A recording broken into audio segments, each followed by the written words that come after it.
तो फिर से ध्यान से समझे क्या बोल रहा हूं मैं। किसी भी ट्रायंगल के तीनों वर्टिसेस से जो सर्कल पास करता है वो कहलाता है ट्रायंगल का सरकम सेंटर, वो कहलाता है ट्रायंगल का सरकम सर्कल। जो सर्कल का सेंटर होगा वो कहलाएगा ट्रायंगल का सरकम सेंटर। जो रेडियस होगा वो कहलाएगा सरकम रेडियस। जैसे ये मैंने एक ट्रायंगल लिया हुआ है ABC, तो जो मैंने रेड सर्कल ड्रॉ किया हुआ है वो इस ट्रायंगल का सरकम सर्कल है।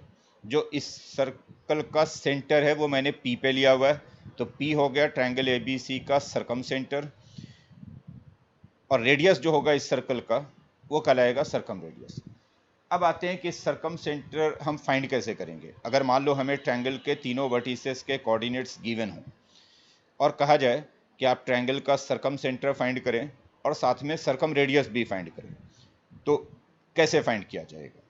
तो बड़ा क्लियर सी बात है कि अगर मैं इन तीनों को ज्वाइन करूं, PA, PB और PC को, तो बड़ा क्लियर है कि ये तीनों लेंथ इक्वल होनी चाहिए, रेडियस के इक्वल है तीनों। PA, PB, PC ये तीनों इक्वल होंगे। मतलब ये कि जो ट्रायंगल का सरकम सेंटर होता है वो तीनों वर्टिसेस से इक्विडिस्टेंट होता है। सरकम सेंटर का डिस्टेंस तीनों वर्टेक्स से सेम होता है। तो अगर आपको सरकम सेंटर फाइंड करना हो किसी भी ट्रायंगल का, तो इसी फैक्ट को यूज करना पड़ेगा कि जितना डिस्टेंस PA होगा उतना ही PB होगा और फिर उतना ही PC होगा। जैसे मैं आपको एग्जांपल से समझाता हूं, ध्यान रहे सरकम सेंटर के लिए कोई फॉर्मूला नहीं है। सेंट्रोइड के लिए तो फॉर्मूला है, इन सेंटर के लिए फॉर्मूला है, बट सरकम सेंटर के लिए कोई फॉर्मूला नहीं है। उसको हम फाइंड करेंगे मेथड के थ्रू। कैसे फाइंड करेंगे, जैसे लिखिए क्वेश्चन लिखिए,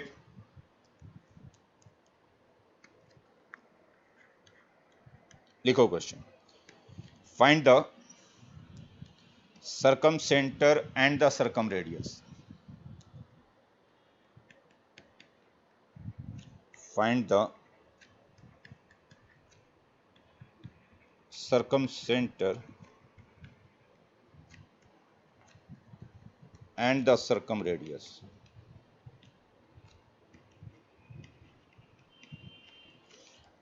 of a triangle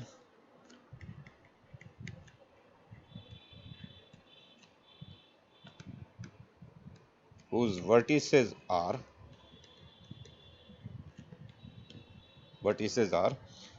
say एक वर्टेक्स है 1, -2, एक वर्टेक्स है से -2,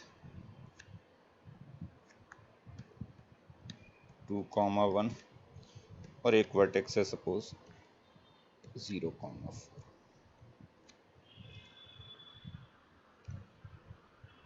तो ये ट्रायंगल के वर्टिसेस गिवन है। एक वर्टेक्स ट्रायंगल का 1, -2 पे है, एक वर्टेक्स -2, 1 पे है और एक वर्टेक्स 0, 4 पे है। मैं पूछ रहा हूँ कि इस ट्रायंगल का सरकम सेंटर क्या होगा और सरकम रेडियस क्या होगा।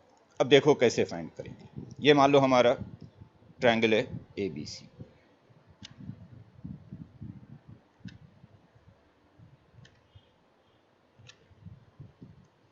ABC, A पॉइंट सपोज 1, -2 है, B पॉइंट सपोज -2, 1 है और C पॉइंट सपोज 0, 4 है।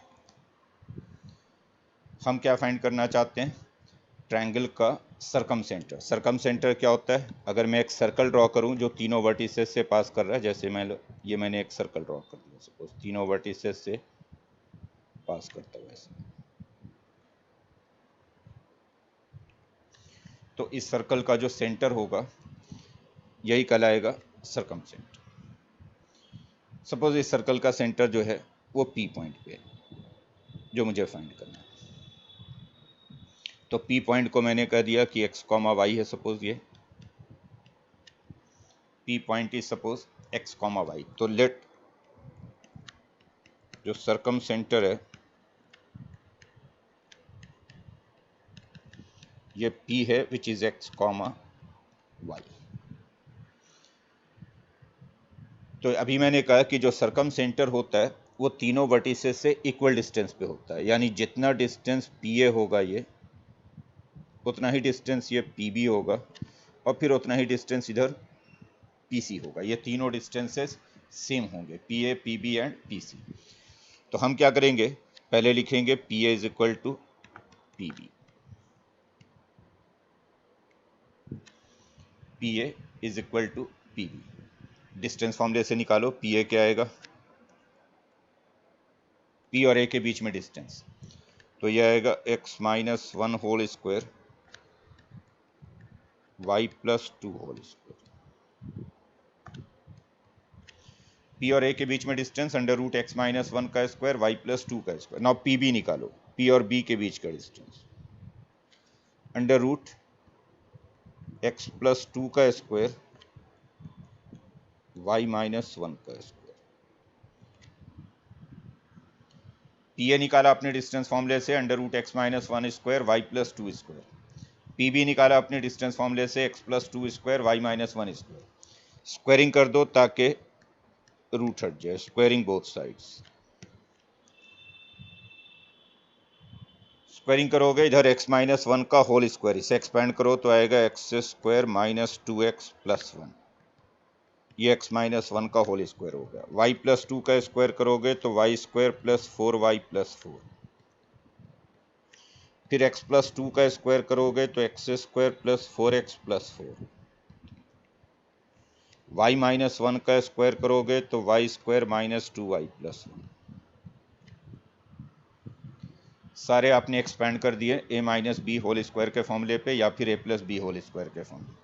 देखो बहुत सारी चीज़ें दोनों साइड से कैंसिल हो रही हैं, एक्स स्क्वायर कैंसिल हो रहा है, वाई स्क्वायर कैंसिल हो रहा है, 4 कैंसिल हो रहा है दोनों साइड से, 1 भी कैंसिल हो रहा है दोनों साइड से, तो ये सारे टर्म तो कैंसिल हो गए। अब बचा क्या, माइनस 2x उधर से आ गया 4x तो माइनस 6x, 4y उधर से आ गया 2y तो 6y 0। इसको हम ऐसे भी लिख सकते हैं 6y is equal to 6x, 6 और 6 भी कैंसिल हो गया तो आ गया y is equal to x. तो एक इक्वेशन तो ये बन गया y is equal to x. एक और इक्वेशन हम x और y में बना लें तो सॉल्व करके x और y मिल जाएगा। तो अगली बार हम फिर से ये कह सकते हैं कि जितना डिस्टेंस PB होगा उतना ही डिस्टेंस PC होगा, PB और PC भी सेम होंगे, इनफैक्ट तीनों ही डिस्टेंस इक्वल होंगे, PA, PB and PC।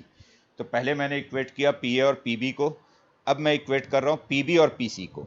PB निकालो डिस्टेंस फॉर्मूले से, distance between P and B, x plus 2 का स्क्वायर y माइनस 1 का स्क्वायर। देन PC निकालो, distance between P and C, x minus 0 का स्क्वायर y माइनस 4 का square. PC distance between P and C, x minus 0 y minus 4। Again squaring कर दो दोनों side पे तो रूट हट जाएगा, इधर आएगा x square plus 4x plus 4, then y square minus 2y plus 1, उधर हो गया x square plus Y square minus 8y plus 16।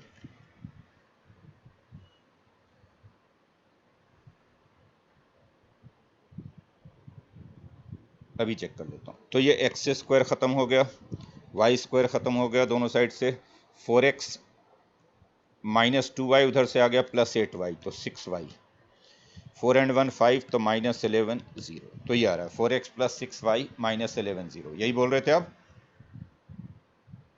रूपन?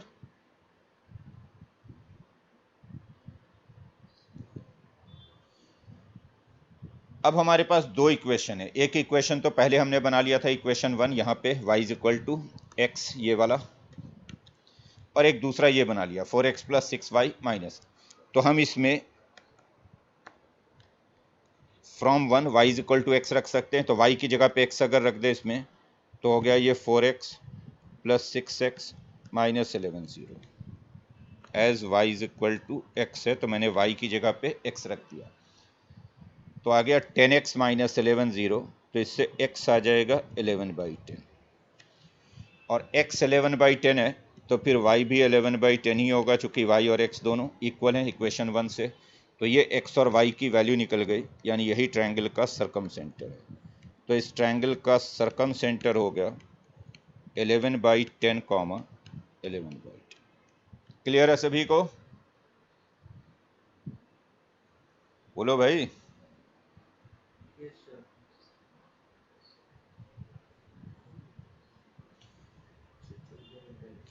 तो इस ट्रायंगल का सरकम सेंटर होगा 11/10 कॉमा 11/10। ध्यान रहे सरकम सेंटर निकालने के लिए हमेशा थोड़ी मेहनत करनी पड़ेगी। आपको दो इक्वेशंस बनाना पड़ता है। कैसे, फिर से एक बार समझ लीजिए। सपोज ट्रायंगल है ए बी सी, आप बोल दोगे कि सरकम सेंटर से पी एक्स कॉमा वाई है। एक इक्वेशन बनाओगे P A is equal to P B लिखकर, यानी डिस्टेंस फॉर्मूले से पी ए निकालो पी बी निकालो, और एक इक्वेशन बना लो एक्स एंड वाई में। एक्स वाई किसको बोलोगे? पी को। दूसरी बार आप P B is equal to P C लिखोगे तो एक दूसरा इक्वेशन बनेगा एक्स और वाई में। दो लीनियर इक्वेशन बन जाएंगे। दोनों इक्वेशंस को सॉल्व करके जो एक्स एंड वाई आएगा वही ट्रायंगल का सरकम सेंटर होगा। राइट, क्लियर सभी को? ये बात निकाल लोगे अब आते हैं कि इस ट्रायंगल का सरकम रेडियस कितना होगा। सरकम रेडियस कैसे निकलेगा? तो हमने पी पॉइंट निकाल लिया है। अगर मैं फिर से एक फिगर बना दूं, इधर साइड लेंथ नहीं होगा ना circumradius, P A P B या पी सी होगा रेडियस। रेडियस क्या होगा? या तो पी ए हो, हाँ, तो पी पॉइंट हमने निकाल लिया। पी पॉइंट हमने कितना निकाला? 11/10 कॉमा 11/10, ये पी पॉइंट है। तो पी पॉइंट का डिस्टेंस किसी एक से निकाल लो, या तो पी ए निकाल लो या पी बी निकाल लो या पी सी निकाल लो, तीनों में से कोई भी निकालोगे इक्वल ही आएगा। तो आप पी पॉइंट का डिस्टेंस किसी एक वर्टेक्स से निकाल लो, वही सरकम रेडियस है। तो क्या हो जाएगा इस ट्रायंगल का? अगर मैं सरकम रेडियस निकालूं, यहां पे निकाल रहा हूं, तो इस ट्रायंगल का जो सरकम रेडियस होगा, कोई भी एक निकालो, मैं पी ए निकाल रहा हूं इसे। पी ए कितना आ जाएगा?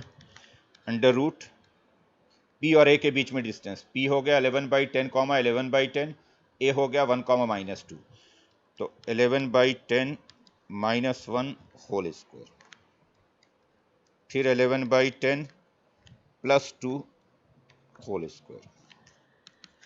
11/10 से 1 सब्ट्रैक्ट करोगे तो 1/10 आएगा, स्क्वायर करोगे तो 1/100 आएगा। 11/10 में 2 ऐड करोगे तो आ जाएगा 31/10, स्क्वायर करोगे तो 961/100 आएगा। तो अल्टीमेटली ये हो गया अंडर रूट 962/10। ये इस सर्कल का रेडियस है, जिसे हम सरकम रेडियस बोलेंगे। तो इस ट्रायंगल का सरकम रेडियस होगा अंडर रूट 962/10। क्लियर है सभी को? आप किसी भी एक्स से निकाल कर देखते, पी बी निकालते या पी सी निकालते, तब भी यही आंसर आता है। आंसर पे फर्क नहीं पड़ेगा कि आप पी ए निकाल रहे हो या पी बी निकाल रहे हो या पी सी निकाल रहे हो। क्लियर?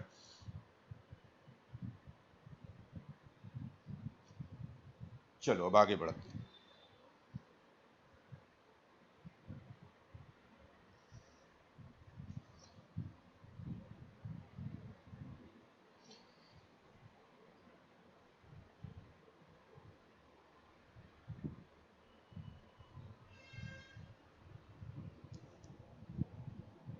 सरकम सेंटर के रिगार्डिंग कुछ बातें मैं बता दूं कि अगर कोई राइट ट्रायंगल है तो राइट ट्रायंगल में जो सरकम सेंटर होता है वो हाइपोटेन्यूज का मिड पॉइंट होता है। तो अगर आप श्योर हैं कि ट्रायंगल राइट ट्रायंगल है तो जो हाइपोटेन्यूज का मिड पॉइंट होगा वही सरकम सेंटर होगा। जैसे मान लो मैंने ये कोई सर्कल ड्रॉ किया, सपोज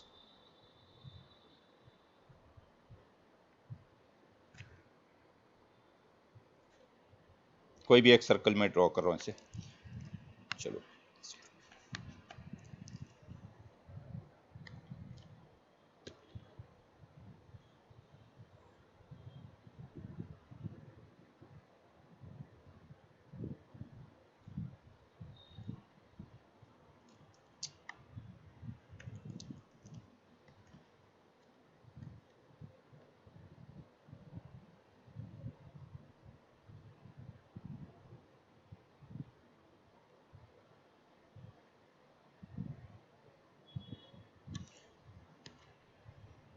देखो अगर इस सर्कल का आप डायमीटर ड्रॉ करोगे कोई एक ए बी,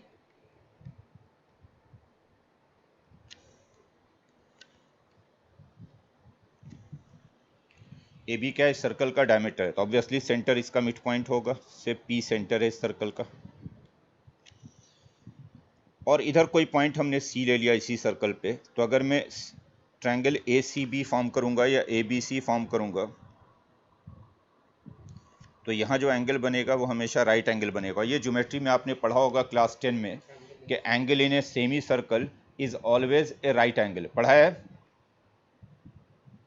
बोलिए। Angle in a semi circle is always a right angle.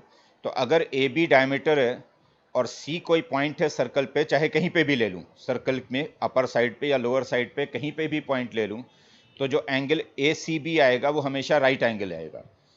तो आप देख रहे हैं कि ये एक राइट ट्रायंगल है ए बी सी, सी पे राइट एंगल है, तो ए बी इस ट्रायंगल का हाइपोटेन्यूज हो गया और हाइपोटेन्यूज का जो मिड पॉइंट है वही सर्कम सेंटर बन रहा है। तो किसी भी राइट ट्रायंगल में हाइपोटेन्यूज का जो मिड पॉइंट होता है वही सर्कम सेंटर होता है, और इसलिए राइट ट्रायंगल में जो हाइपोटेन्यूज का मिड पॉइंट होता है वो तीनों वर्टिसेस से इक्विडिस्टेंट होता है, यानी जितना डिस्टेंस पी ए होगा उतना ही पी बी होगा उतना ही पी सी होगा। तो in a right triangle midpoint of the hypotenuse is the circumcentre, और इसलिए जो midpoint of the hypotenuse होगा वो तीनों वर्टेक्स से इक्विडिस्टेंट होगा। तो लिख लीजिएगा इसे नोट में।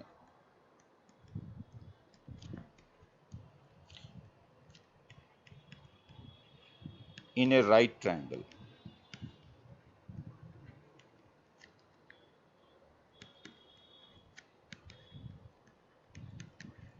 midpoint of the hypotenuse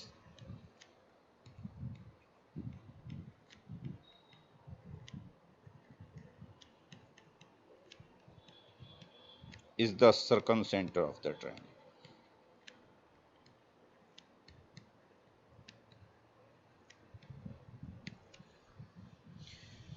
और इसलिए अगर आपको मालूम है कि ट्रायंगल राइट ट्रायंगल है, कैसे मालूम हो जाएगा? मान लो अगर आपने तीनों साइड लेंथ निकाला किसी भी ट्रायंगल का, सबसे बड़े वाले साइड का स्क्वायर अगर बाकी दो साइड्स के स्क्वायर का सम हो, जैसे इसमें अगर A B square is equal to हो जाए A C square plus B C square, तो पाइथागोरस से ए बी हाइपोटेन्यूज हो जाएगा और सी पे राइट एंगल बनेगा। तो जब भी एक साइड का स्क्वायर बाकी दो साइड के स्क्वायर का सम होता है तो फिर एक राइट ट्रायंगल बनता है, जो सबसे बड़ा वाला साइड होता है वही हाइपोटेन्यूज होता है। तो अगर आप श्योर हैं कि राइट ट्रायंगल है तो फिर जो हाइपोटेन्यूज का मिड पॉइंट है उसी को आप कह दोगे सर्कम सेंटर, फिर निकालने की जरूरत नहीं है, फिर आप सीधा सीधा कह सकते हो कि जो हाइपोटेन्यूज का मिड पॉइंट होगा वही सर्कम सेंटर होगा। जैसे मैं आपको एग्जांपल के लिए दिखाऊं, तो मान लो मैंने एक ट्रायंगल बनाया, ये मान लो मैंने एक्स एक्सिस लिया, ये वाई एक्सिस लिया, और ये एक मैंने ट्रायंगल बनाया से ए ओ बी। ओ ओरिजिन है, ए पॉइंट है सपोज 6,0, बी पॉइंट है सपोज 0,8, और मैं आपसे अगर पूछता हूं कि आप बताओ कि इस ट्रायंगल का सर्कम सेंटर क्या होगा, ट्रायंगल ओ ए बी का, तो ऑब्वियसली ये राइट ट्रायंगल है, ओ पे राइट एंगल है, तो इसका जो सर्कम सेंटर होगा वो हाइपोटेन्यूज का मिड पॉइंट हो जाएगा, यानी ए बी का मिडिल पॉइंट निकाल दो वही सर्कम सेंटर होगा। तो अगर आपको इस ट्रायंगल का सर्कम सेंटर बताना हो, circumcentre of triangle O A B, तो आप स्ट्रेट अवे हाइपोटेन्यूज का मिड पॉइंट निकालोगे, यानी 6 + 0/2 0 + 8/2, मिड पॉइंट वाले फॉर्मूले से x1 + x2/2 y1 + y2/2, तो आ गया 3,4। तो ये जो मिड पॉइंट आएगा इसका 3,4, यही इस ट्रायंगल का सर्कम सेंटर होगा। क्लियर हो गया सभी को ये?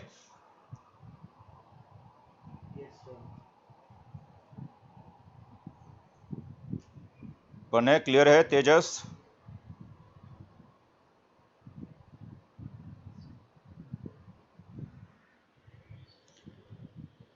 नव्या, आ रही आवाज आपको? क्लियर है ये?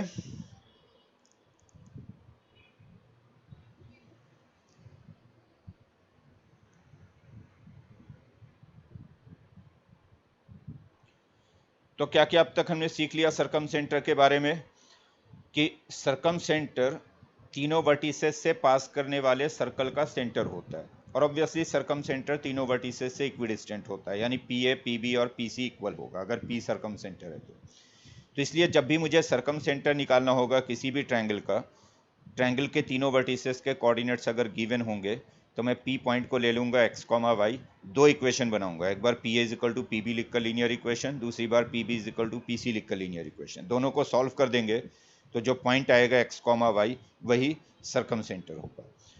रेडियस निकालना होगा अगर सरकम रेडियस, तो जो P पॉइंट आएगा उसका किसी एक वर्टेक्स से डिस्टेंस निकाल लोगे, वो सरकम रेडियस होगा। लेकिन अगर आपको मालूम हो कि ट्रायंगल राइट ट्रायंगल है, तो फिर राइट ट्रायंगल में जो सरकम सेंटर होता है वो हाइपोटेन्यूज का मिड पॉइंट होता है। और हमें पता है कि राइट ट्रायंगल में हाइपोटेन्यूज का जो स्क्वायर होता है वो बाकी दो साइड्स के स्क्वायर का सम होता है। तो किसी भी ट्रायंगल के तीनों साइड लेंथ अगर हमने निकाले और हमें दिख रहा है कि सबसे बड़े वाले साइड के स्क्वायर का सम बाकी दो साइड्स के स्क्वायर्स के सम के इक्वल है, तो हम स्ट्रेट अवे कहेंगे कि ये एक राइट ट्रायंगल है। और जो सबसे बड़ा वाला साइड होगा उसका जो मिड पॉइंट होगा वही हाइपोटेन्यूज होगा। जैसे मैंने फिगर ड्रॉ करके दिखाया कि एक ट्रायंगल मैंने बनाया ओ ए बी, ओ ओरिजिन है, ए 6,0 है, बी 0,8 है, तो ऑब्वियसली एक राइट ट्रायंगल है, ओ पे राइट एंगल है। तो अगर मुझे इस ट्रायंगल का सरकम सेंटर बताना होगा तो मैं सीधा कहूँगा कि जो सरकम सेंटर होगा वो 3,4 पे होगा। 3,4 क्या है? ए बी का मिड पॉइंट, ए और बी का मिड पॉइंट निकाल दो। एक बात और समझ लें कि जो ट्रायंगल का सेंट्रॉयड होता है वो हमेशा ट्रायंगल के अंदर होता है, जो ट्रायंगल का इन सेंटर होता है वो हमेशा ट्रायंगल के अंदर होता है। यानी सेंट्रॉयड और इन सेंटर ये हमेशा ट्रायंगल के अंदर ही रहेगा, इंटीरियर पॉइंट होगा, कभी भी बाहर नहीं जाएगा। बट सरकम सेंटर में ऐसा नहीं है। सरकम सेंटर ट्रायंगल के अंदर भी हो सकता है, बाहर भी हो सकता है, और ट्रायंगल के साइड पे भी हो सकता है। अगर कोई एक्यूट ट्रायंगल बना रहे हो, जैसे मान लो मैंने ये एक सर्कल ड्रॉ किया सपोज,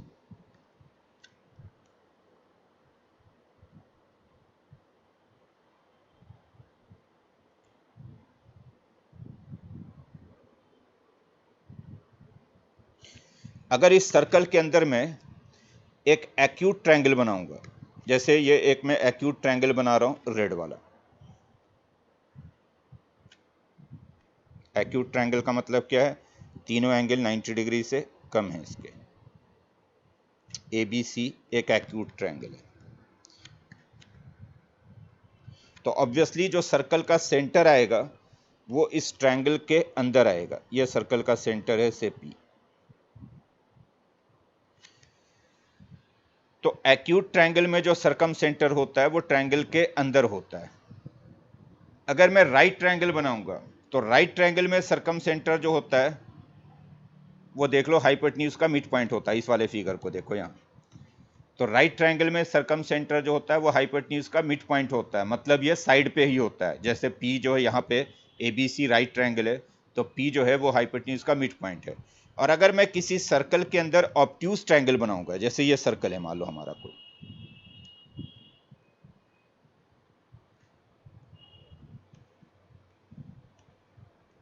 और ये सर्कल का सेंटर है पी। अगर मैं ट्रायंगल इधर बनाऊं ऊपर ऐसे ए बी सी, ये भी तो एक ट्रायंगल है ए बी सी।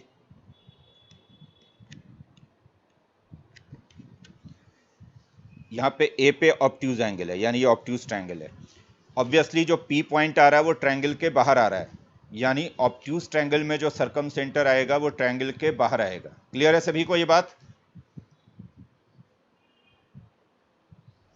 तो ये याद रखना है कि एक्यूट एक्यूट ट्रायंगल में सरकम सेंटर ट्रायंगल के अंदर होता है, ऑब्ट्यूज ट्रायंगल में सरकम सेंटर ट्रायंगल के बाहर होता है, और राइट ट्रायंगल में सरकम सेंटर हाइपोटेन्यूज का मिड पॉइंट होता है। लिख लीजिए इसे। In an acute triangle, in an acute triangle,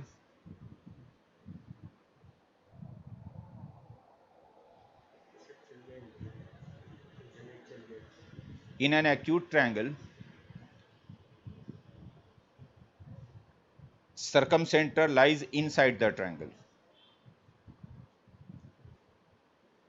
In an obtuse triangle, circumcenter lies outside the triangle. Circumcenter lies outside the triangle. And in a right triangle, circumcenter is the midpoint of the hypotenuse. Circumcenter is the midpoint of the hypotenuse.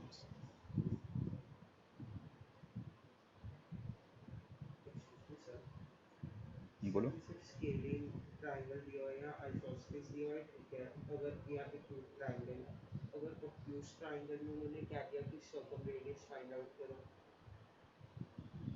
आवाज नहीं समझ में आ रही है, इसको mic off करो।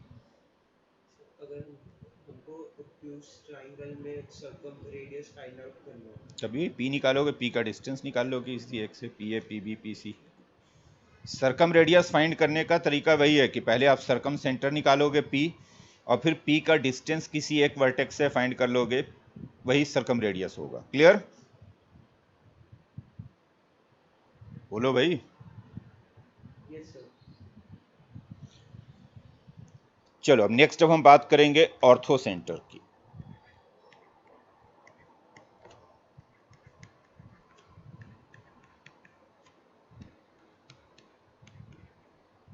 Ortho centre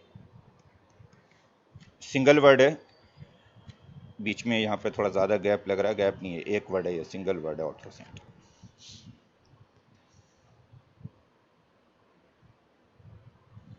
ना ortho centre क्या होता है ये पहले समझिए। ये मान लो हमारा कोई ट्रायंगल है ए बी सी,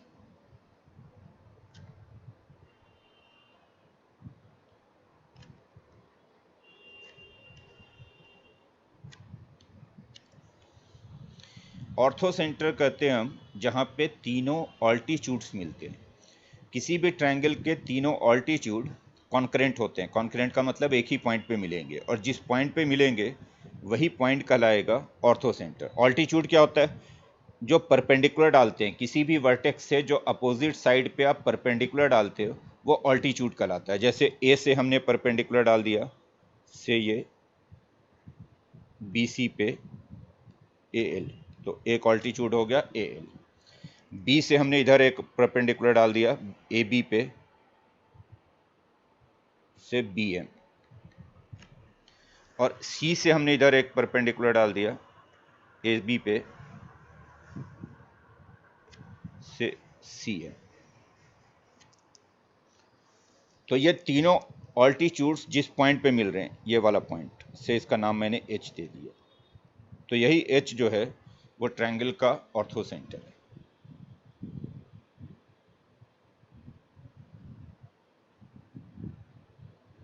ये सारे डेफिनेशन आपको दिमाग में रखने हैं। जहाँ पे मीडियन मिलते हैं उसको सेंट्रोइड बोलते हैं, जहाँ पे एंगल बाइसेक्टर्स मिलते हैं तीनों एंगल के, वो इन सेंटर होता है, और जहाँ पे ऑल्टीट्यूड्स मिल रहे हैं वो ऑर्थो सेंटर है। क्लियर सभी को?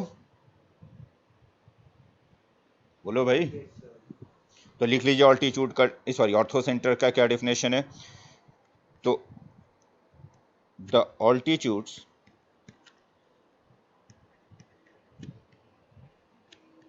Of a triangle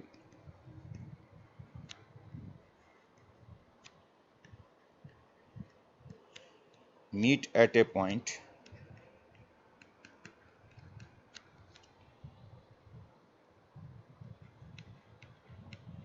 known as the orthocenter of the triangle।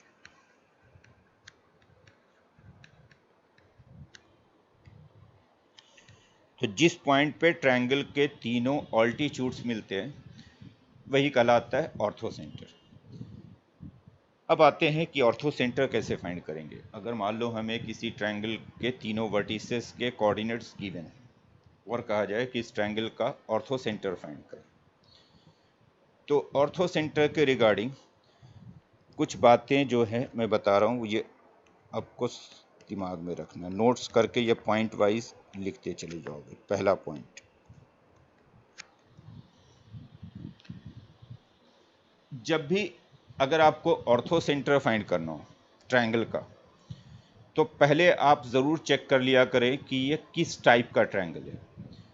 मतलब ये इक्विलैटरल है, आइसोसेलेस है, राइट ट्रायंगल है, किस टाइप का ट्रायंगल है। ये कैसे चेक कर लेते हैं? साइड लेंथ चेक करके। अगर आपने तीनों साइड लेंथ निकाल लिया और तीनों साइड लेंथ इक्वल है तो ऑब्वियसली इक्विलैटरल है।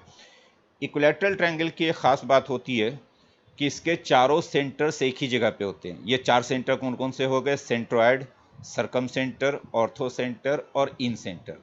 इक्विलैटरल ट्रायंगल में ये चारों पॉइंट सेम होते हैं। एक्चुअली अगर कोई ट्रायंगल इक्विलैटरल है, से ए बी सी अगर इक्विलैटरल ट्रायंगल है, अगर ये ट्रायंगल इक्विलैटरल है तो जो मीडियन होगा वही ऑल्टीट्यूड होगा, वही एंगल बाइसेक्टर होगा, वही परपेंडिकुलर बाइसेक्टर होगा, सब एक ही लाइन होता है। जैसे ए से अगर मैं मीडियन ड्रॉ करूंगा तो यही ऑल्टीट्यूड भी होगा, यही एंगल को बाइसेक्ट भी करेगा यहाँ पे। तो इक्विलैटरल ट्रायंगल के अंदर altitudes, angle bisector, median, perpendicular bisector sides के, ये सब एक ही लाइन होती हैं और इसलिए चारों पॉइंट सेम हो जाते हैं इक्विलैटरल ट्रायंगल में। इक्विलैटरल ट्रायंगल में जो पॉइंट सेंट्रॉयड होगा वही इन सेंटर होगा, वही ऑर्थो सेंटर होगा, वही सरकम सेंटर होगा। क्लियर है बात? Yes sir. तो लिख लो, इन, लिखवा दे रहा हूं, लिख लीजिए। In an equilateral triangle,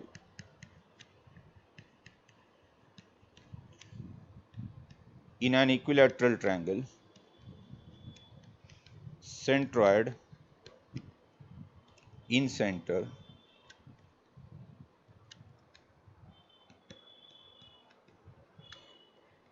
circumcenter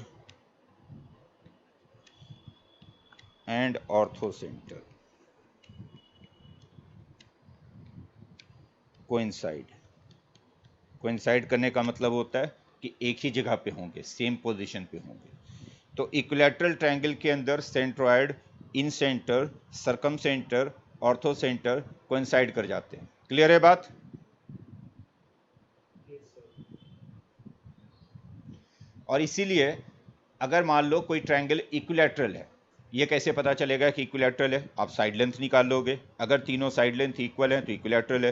तो अगर कोई ट्रायंगल इक्विलैटरल है तो आप उसका सेंट्रॉयड फाइंड कर लो। चूंकि चारों में सबसे आसान काम है सेंट्रॉयड फाइंड करना। सेंट्रॉयड का फॉर्मूला क्या होता है? x1 plus x2 plus x3/3, y1 plus y2 plus y3/3। तो आप सेंट्रॉयड फाइंड कर लो, जो सेंट्रॉयड निकल कर आ रहा है कह दो यही सरकम सेंटर है, यही ऑर्थो सेंटर है, यही इन सेंटर है। जो सेंट्रॉयड होगा वही सरकम सेंटर होगा, वही ऑर्थो सेंटर होगा, वही इन सेंटर होगा। क्लियर है? Yes sir.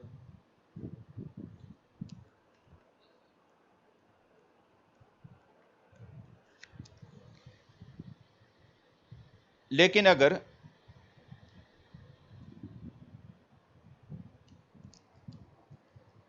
कोई राइट ट्रायंगल है, ए बी सी, अगर कोई राइट ट्रायंगल है, सपोज बी पे राइट एंगल बन रहा है,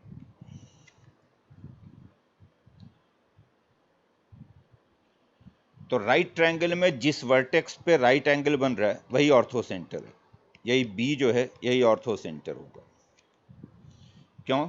क्योंकि देखो, हम ए से ऑल्टीट्यूड ड्रॉ करेंगे तो बी पे आके गिरेगा, सी से ऑल्टीट्यूड ड्रॉ करेंगे तो वो भी बी पर ही आके गिरेगा। तो ए वाला ऑल्टीट्यूड और सी वाला ऑल्टीट्यूड दोनों बी पे ही आके मिल रहे हैं, और जहाँ पे ऑल्टीट्यूड आकर मिलते हैं वही तो ऑर्थो सेंटर होता है। तो ए से हम ऑल्टीट्यूड ड्रॉ करें, सी से ऑल्टीट्यूड ड्रॉ करें, दोनों बी पे आके मिलेंगे, और बी वाला ऑल्टीट्यूड तो बी से पास करेगा ही करेगा, तो इसलिए बी ऑर्थो सेंटर है। क्लियर है? Yes sir. बोल भी दीजिए। Yes sir. तो लिख लो, in a right triangle,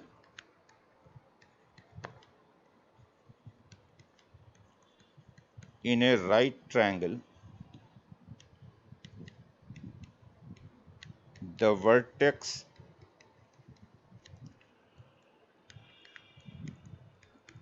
containing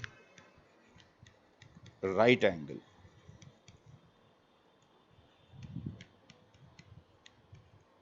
is the orthocenter।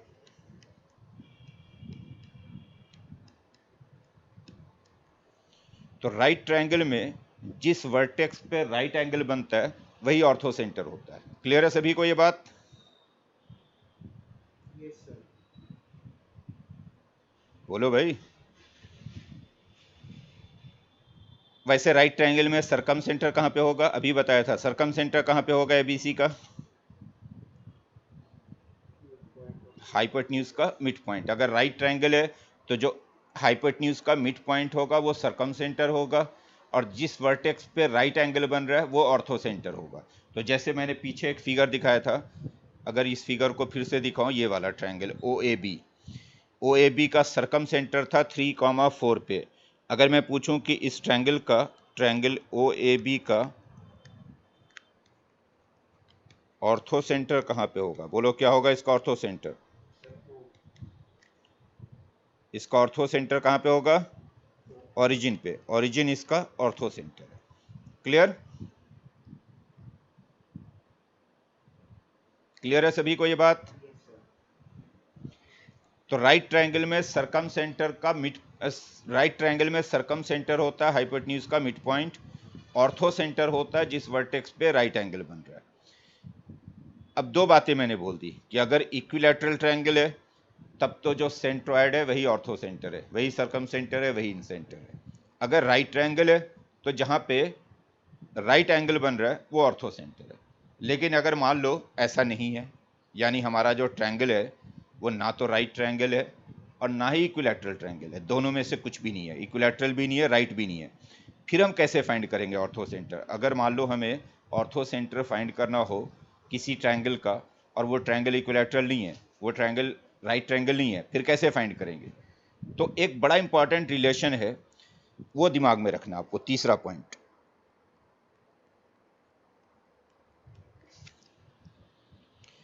किसी भी ट्रायंगल के अंदर other than equilateral triangle, equilateral को छोड़कर किसी भी ट्रायंगल के अंदर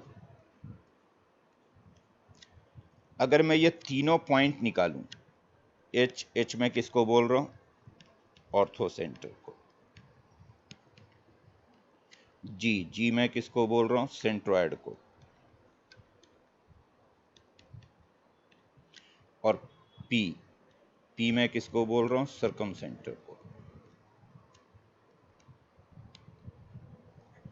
किसी भी ट्रायंगल के अंदर ये जो तीन पॉइंट होते हैं एच, जी और पी, एच ऑर्थो सेंटर, जी सेंट्रोइड, पी सरकम सेंटर, ये कोलिनियर होते हैं। कोलिनियर का मतलब एक ही लाइन पे होते हैं। हर एक ट्रायंगल में ये तीनों पॉइंट एक ही लाइन पे होंगे, कोलिनियर होंगे, अदर देन इक्विलैटरल।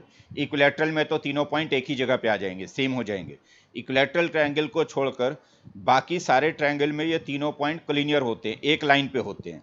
और जो जी होता है वो इसको डिवाइड करता है एच पी को 2:1 की रेशियो में इंटरनली, यानी ये जो रेशियो होगा H G is to G P, ये 2:1 होगा इंटरनली, यानी जी इंटरनल पॉइंट होगा, बीच वाला पॉइंट जी होगा, और जी एच पी को डिवाइड करेगा 2:1 की रेशियो में।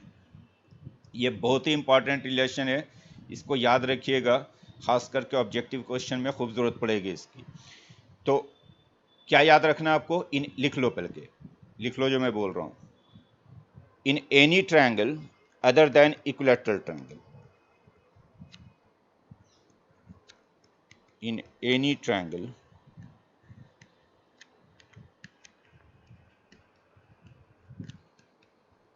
other than equilateral triangle, ortho center H, centroid G and circumcenter P are always collinear। तीन या तीन से ज़्यादा पॉइंट्स को हम कोलिनियर तब बोलते हैं जब वो एक ही लाइन पे हों।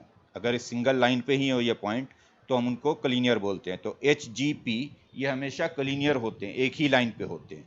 एंड ये रेशियो याद रखिएगा, लिख लो, and H G is to G P is 2:1 internally, and H G is to G P is 2:1 internally. Clear? Yes sir. इसका कोई proof है? बोलिए।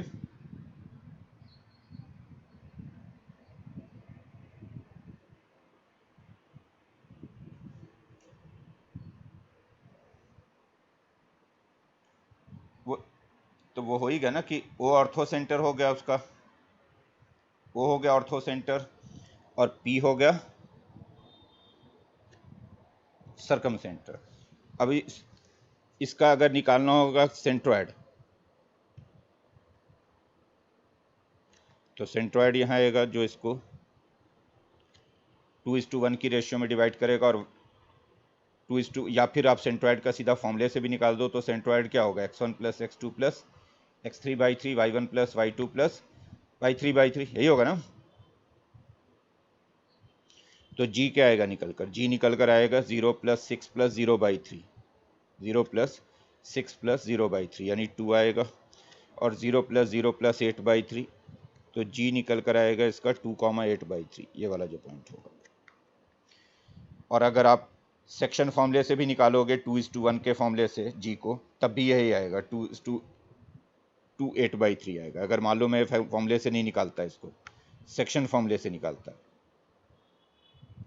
ये वाला रेशियो 2 है, ये वाला रेशियो 1 है, और सेक्शन फॉर्मूला लगाओ, तो 2 मल्टीप्लाई करो p के साथ, 1 मल्टीप्लाई करो o के साथ, ओवर 2 प्लस 1, तो g क्या आएगा देखो, 2 multiplied by 3 plus 1 multiplied by 0 over 2 plus 1, फिर 2 multiplied by 4 plus 1 multiplied by 0 over 2 plus 1, तो ये कितना आ रहा है देख लो, 6/3 यानी 2, और 8/3 आ रहा है या नहीं।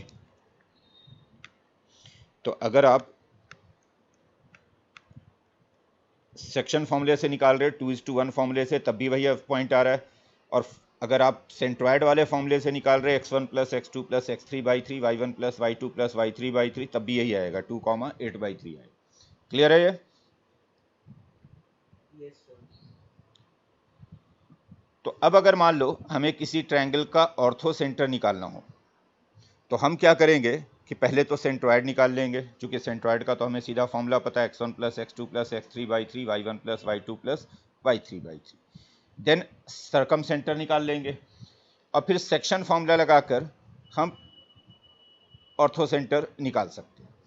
जैसे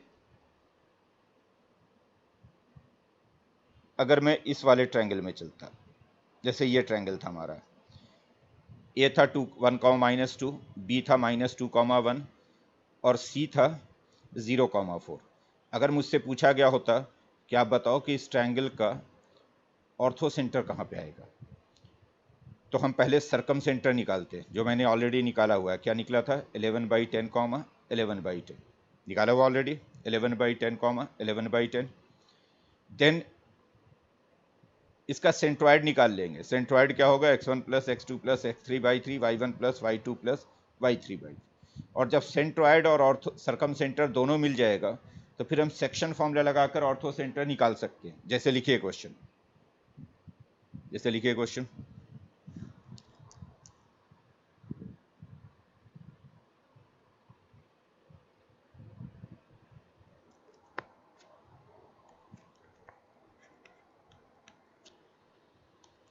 find the ortho center of a triangle, find the ortho center of a triangle whose centroid is 3, -4 and circumcenter is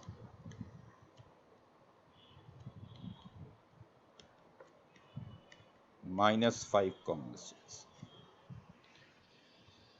कहा गया कि कोई ट्रायंगल है जिसका सेंट्रॉयड 3, -4 पे है और सरकम सेंटर -5,6 पे। सेंट्रॉयड गिवन है, सरकम सेंटर गिवन है, ऑर्थो सेंटर निकालना है। कैसे निकालेंगे, तो हम कहेंगे कि ये जो 3 पॉइंट होंगे, आप सिंपली ऐसे एक लाइन सेगमेंट ड्रॉ कर लेंगे।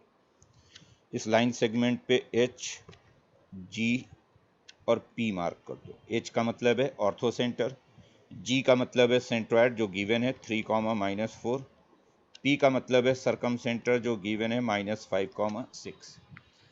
G है 3, -4, P है -5,6। H निकालना है। क्या निकालना है आपको, ऑर्थो सेंटर। तो इसको मैंने कुछ बोल दिया, कुछ भी बोल दिया, से अल्फा बीटा बोल दिया H को, कि H point suppose alpha beta है। ना हमें ये रेशियो पता है कि HG और GP का जो रेशियो होगा वो 2:1 होगा। HG is to GP is 2:1 internally. लगाओ सेक्शन फॉर्मूला। कैसे लगाओगे, 2 मल्टीप्लाई होगा P वाले साइड पे, 1 मल्टीप्लाई होगा H वाले साइड पे ओवर 2 प्लस 1, ये G के इक्वल आ जाएगा। यानी 2 multiplied by -5 plus 1 multiplied by alpha over 2 plus 1, ये 3 हो जाना चाहिए। Then 2 multiplied by 6 plus 1 multiplied by beta over 2 plus 1, ये -4 हो जाना चाहिए। क्लियर सभी को? ये क्लियर है सभी को? देवेन, तेजस, नव्या, क्लियर है?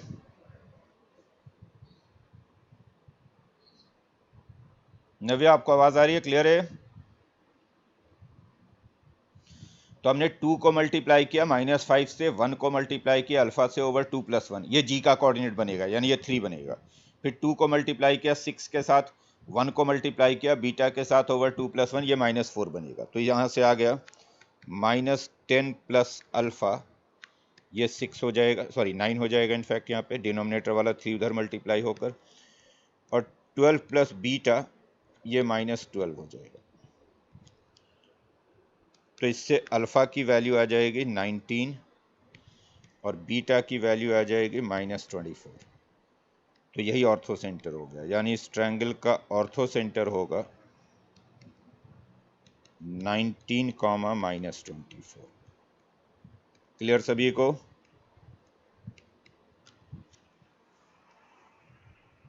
बोलो क्लियर है? Yes sir. तो अगर आपको ट्रायंगल का सेंट्रॉयड मालूम हो जाए और सरकम सेंटर मालूम हो जाए तो आप ऑर्थो सेंटर निकाल लोगे। और सेंट्रॉयड और सरकम सेंटर तो हम निकाल ही सकते हैं, क्योंकि हम पहले ही सीख चुके हैं। सेंट्रॉयड का फॉर्मूला होता है x1 plus x2 plus x3/3 y1 plus y2 plus y3/3। तो अगर मुझे कोई भी ट्रायंगल गिवन है तो मैं उसका सेंट्रॉयड निकाल दूंगा फॉर्मूले से। कोई भी ट्रायंगल गिवन है तो मैं उसका सरकम सेंटर भी निकाल दूंगा, चूंकि सरकम सेंटर कैसे निकालना है वो भी हम सीख चुके हैं। यहाँ पे हमने देखा था कि सरकम सेंटर कैसे निकालते हैं, जैसे इस ट्रायंगल का हमने निकाला था सरकम सेंटर, अभी निकाला था। इस वाले ट्रायंगल का सरकम सेंटर आया था 11/10, 11/10। अगर ये तीनों पॉइंट मुझे गिवन है, ए का कोऑर्डिनेट, बी का कोऑर्डिनेट, सी का कोऑर्डिनेट, सरकम सेंटर निकालना है, तो पी पॉइंट को मैंने x, y ले लिया था। एक बार p is equal to P B लिखा था, दूसरी बार P B is equal to P C लिखा था। दोनों को सॉल्व कर दिया तो x और y मिल गया, वही सरकम सेंटर है। तो अब अगर मुझे सेंट्रॉयड मिल गया, सरकम सेंटर मिल गया, जैसे यहाँ पे हो गया, जो अभी हमने क्वेश्चन किया कि हमें सेंट्रॉयड मालूम है और सरकम सेंटर मालूम है, दोनों मालूम हो गए जब सेंट्रॉयड और सरकम सेंटर, तो फिर हम ऑर्थो सेंटर निकाल लेंगे HG इज टू GP के फॉर्मूले से। क्लियर सभी को? Yes sir.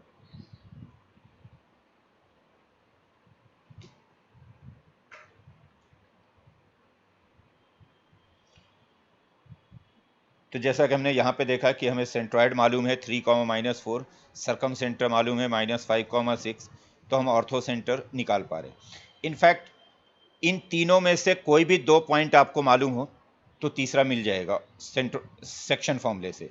H, G और P में से कोई भी 2 अगर आपको बता दिया जाए तो आप तीसरे वाले को फाइंड कर सकते हो सेक्शन फॉर्मूले से। जैसे मैंने बता दिया सेंट्रॉयड और सरकम सेंटर, तो ऑर्थो सेंटर निकाल लिया। उल्टा भी कर सकते हैं, जैसे लिखिए क्वेश्चन, लिखोगे question, find the circumcentre of a triangle, find the circumcenter of a triangle whose orthocenter is -1, 3 and centroid is 4, 0। ये सेंट्रॉयड है इनफैक्ट। तो मैंने क्या क्या दे दिया आपको? ऑर्थो सेंटर दे दिया -1, 3 पे, सेंट्रॉयड दे दिया 4, 0 पे। आपको निकालने को बोला कि बताओ इस ट्रायंगल का सरकम सेंटर कहाँ पे आएगा। तो वैसे ही आप एक लाइन सेगमेंट ड्रॉ करोगे, ये H, G, P। H given है, क्या गिवन है? -1, 3। G गिवन है, क्या गिवन है? 4, 0। P फाइंड करना है, तो P को मैंने इसे XY बोल दिया। सरकम सेंटर फाइंड करना है। एच ऑर्थो सेंटर था जो गिवन है -1,3, जी सेंट्रॉयड है जो गिवन है 4,0, पी फाइंड करना है एक्स वाई, और मैं कहूँगा कि ये जो रेशियो होगा एच जी और जी पी का ये 2:1 होगा। H G is to G P is 2:1। लगाओ सेक्शन फॉर्मूला, क्या मिलेगा देख लो। 2 मल्टीप्लाई होगा x से, 1 मल्टीप्लाई होगा -1 से ओवर 2 + 1, ये 4 हो जाएगा। फिर 2 मल्टीप्लाई होगा y से, 1 मल्टीप्लाई होगा 3 से ओवर 2 + 1, ये 0 हो जाएगा। ये क्लियर हुआ स्टेप सभी को?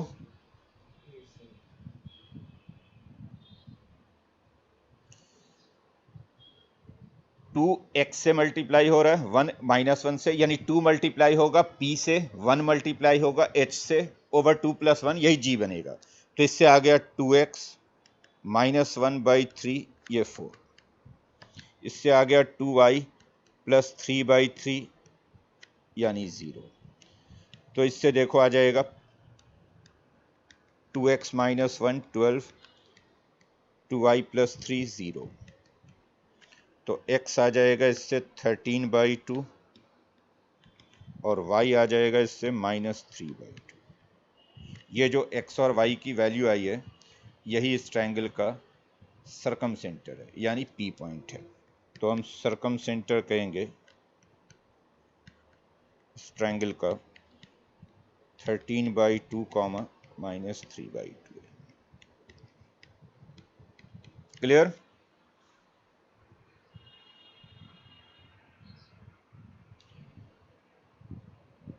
तो 3 में से अगर मैं कोई भी 2 पॉइंट दे दूं, तीसरा मिल जाता आपको।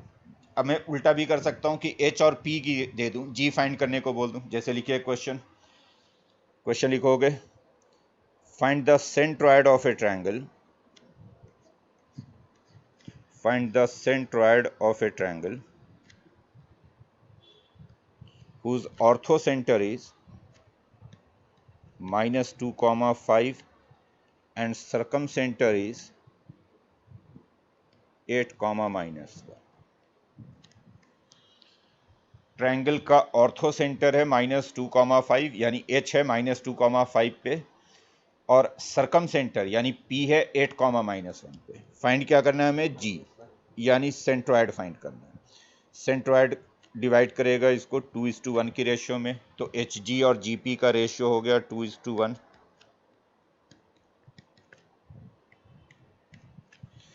सेक्शन फार्मूला लगाओ तो आपको जी मिल जाएगा, सीधा सीधा इंटरनल वाला फार्मूला। तो 2 मल्टीप्लाई होगा 8 के साथ, 1 मल्टीप्लाई होगा -2 के साथ ओवर 2 + 1, फिर 2 मल्टीप्लाई होगा -1 के साथ, 1 मल्टीप्लाई होगा 5 के साथ ओवर 2 + 1, यही जी होगा। तो जी पॉइंट आ जा रहा है 16 - 2 यानी 14/3 और 5 - 2 3/3 यानी 1। तो सेंट्रॉयड हो गया 14/3, 1।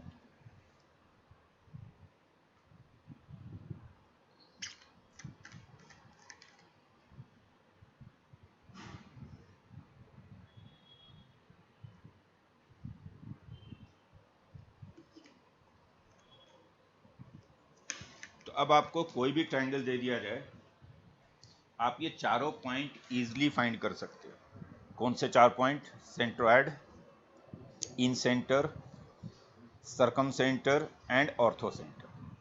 सेंट्रॉयड और इन सेंटर का तो सीधा फॉर्मूला है,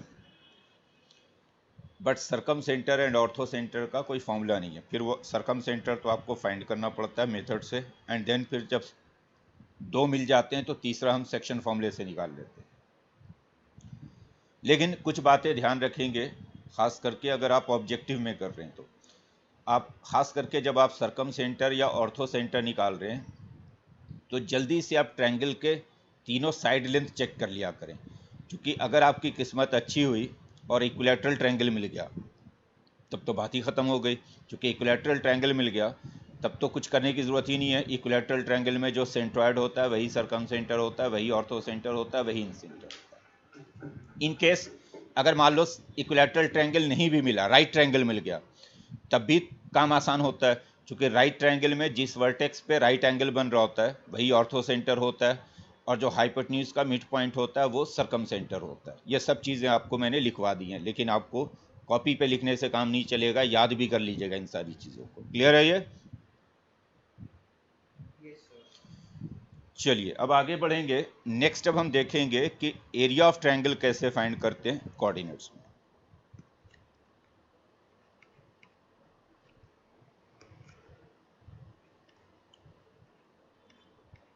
एरिया ऑफ ट्रायंगल,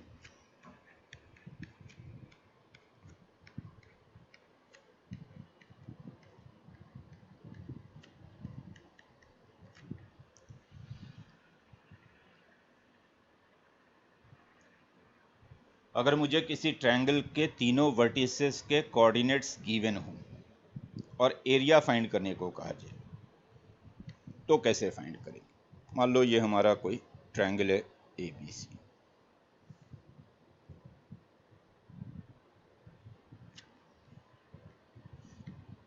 ए के कोऑर्डिनेट्स से हैं x1 y1, बी के कोऑर्डिनेट्स से x2 y2 और सी के कोऑर्डिनेट्स से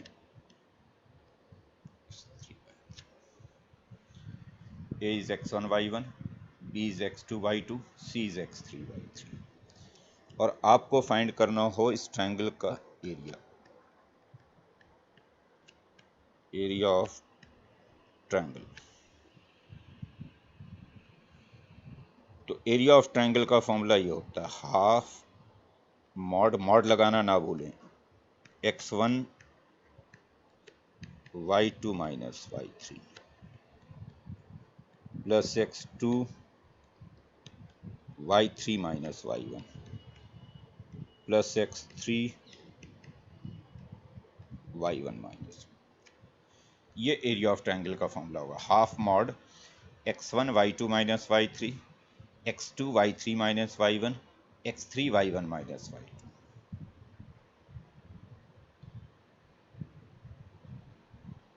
कैसे याद रखोगे इसको? तो ऐसे आप इसमें साइक्लिक ऑर्डर में ऐसे एरो डाल दो एंटी क्लॉकवाइज में, मतलब एक सर्कल ऐसे कंप्लीट कर लो, एंटी क्लॉकवाइज में एक सर्कल बना लो, ऐसे एरो डाल लो। याद रखने का तरीका बहुत आसान है। जब आप x1 लोगे, तीनों कोऑर्डिनेट बारी बारी से लेना है, एक बार x1 लेना है, एक बार x2 लेना है, एक बार x3 लेना है। जब आप x1 लोगे तो जो अगले दो पॉइंट होंगे उनके y कोऑर्डिनेट का डिफरेंस लेना है साथ में, y2 माइनस y3। फिर जब आप x2 लोगे तो फिर जो अगले दो कोऑर्डिनेट हैं उनके y कोऑर्डिनेट का डिफरेंस लेना है, यानी y3 माइनस y1। फिर जब आप x3 लोगे तो y1 माइनस y2। ध्यान रहे ऐसे घूमना है आपको सर्कल पे, ऐसे। जब आप x1 लोगे तो y2 माइनस y3, फिर जब आप x2 लोगे तो y3 माइनस y1, जब x3 लोगे तो y1 माइनस y2। क्लियर है? Yes sir. x1 y2 minus y3 plus x2 y3 minus y1 plus x3 y1 minus y2।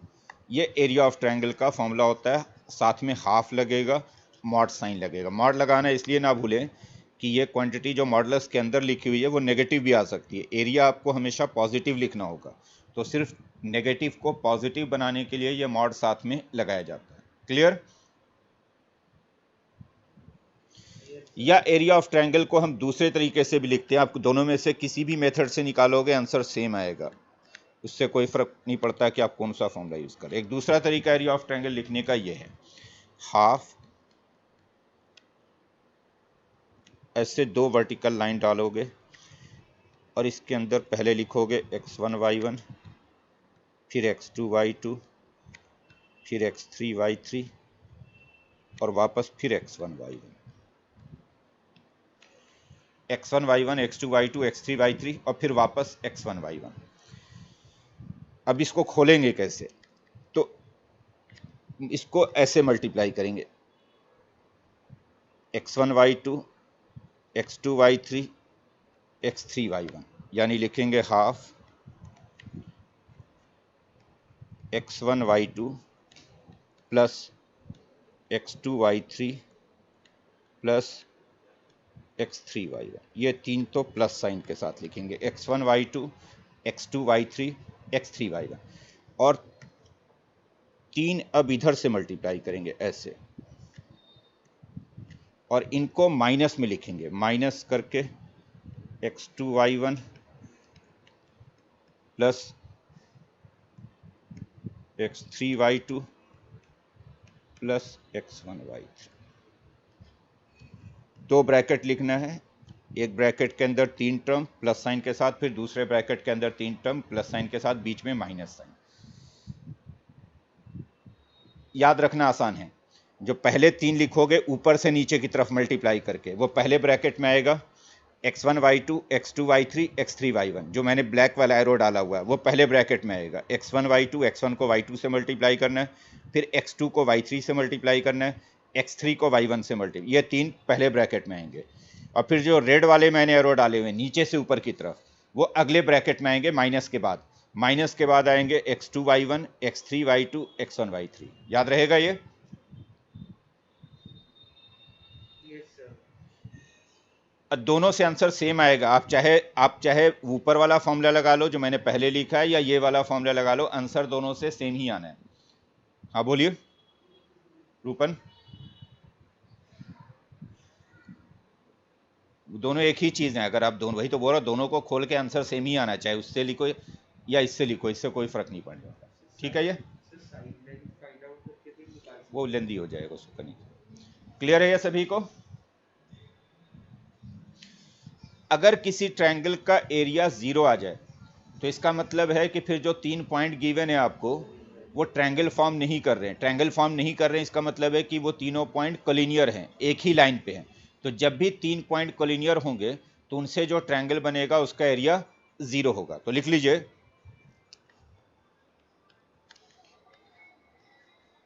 If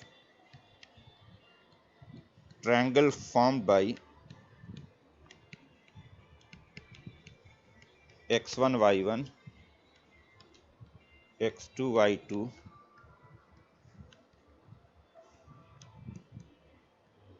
and x3 y3 has 0 area, area 0 हो जाएगा, then these 3 points are collinear। तो जब भी 3 points collinear given हो तो आप straight away कह सकते हैं कि इन तीनों से जो ट्रायंगल फॉर्म होगा उसका एरिया 0 होगा। क्लियर? Yes sir. मतलब कहने का कि इसकी वैल्यू 0 आ जाएगी। अगर ट्रायंगल फॉर्म करने से एरिया 0 होगा तो ये जो x1 y2 minus y3 plus x2 y3 minus y1 plus x3 y1 minus y2 है, ये 0 हो जाएगा।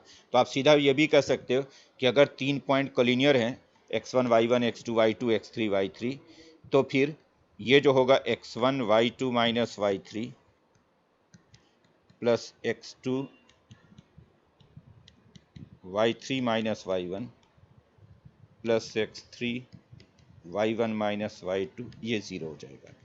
अगर x1 y2 minus y3 plus x2 y3 minus y1 plus x3 y1 minus y2 ये 0 हो जाए तो आप कह दीजिए कि इन तीनों से जो ट्रायंगल फॉर्म होगा, सॉरी, अगर ये 0 हो जाए तो इसका मतलब है कि ये तीनों पॉइंट्स कोलिनियर हैं, x1 y1 x2 y2 और x3 y3। तो अगर x1 y1 x2 y2 x3 y3 collinear होंगे तो ये 0 हो जाना चाहिए। क्लियर है ये? Yes sir. अगर मान लो कोई पॉलीगन हो ट्रायंगल के अलावा, क्वाड्रिलेटरल हो, पेंटागन हो, हेक्सागन हो, जिसके सारे वर्टिसेस हमें मालूम हैं, जैसे मान लो हमें किसी पेंटागन के वर्टिसेस मालूम हैं इन ऑर्डर, जिस ऑर्डर में लिखे गए इसी ऑर्डर में वर्टिसेस हैं। ध्यान रहे, क्वाड्रिलेटरल हो या पेंटागन हो या हेक्सागन हो, उसमें ऑर्डर चेक करना ज़रूरी है कि किस ऑर्डर में आ रहे हैं वर्टिसेस। ऑर्डर चेक करने के बाद मान लो इसी ऑर्डर में x1 y1 x2 y2 x3 y3, चलो पेंटागन की जगह पे भी मैं क्वाड्रिलेटरल ही लेता हूँ, उसी को फिर एक्सटेंड कर देंगे। मान लो क्वाड्रिलेटरल के vertices in order he, pentagon की जगह पे क्वाड्रिलेटरल कर दो। Vertices of a quadrilateral in order ये है x1 y1 x2 y2 x3 y3 x4 y4 x4 y4। और अगर आपको इस क्वाड्रिलेटरल का एरिया लिखना हो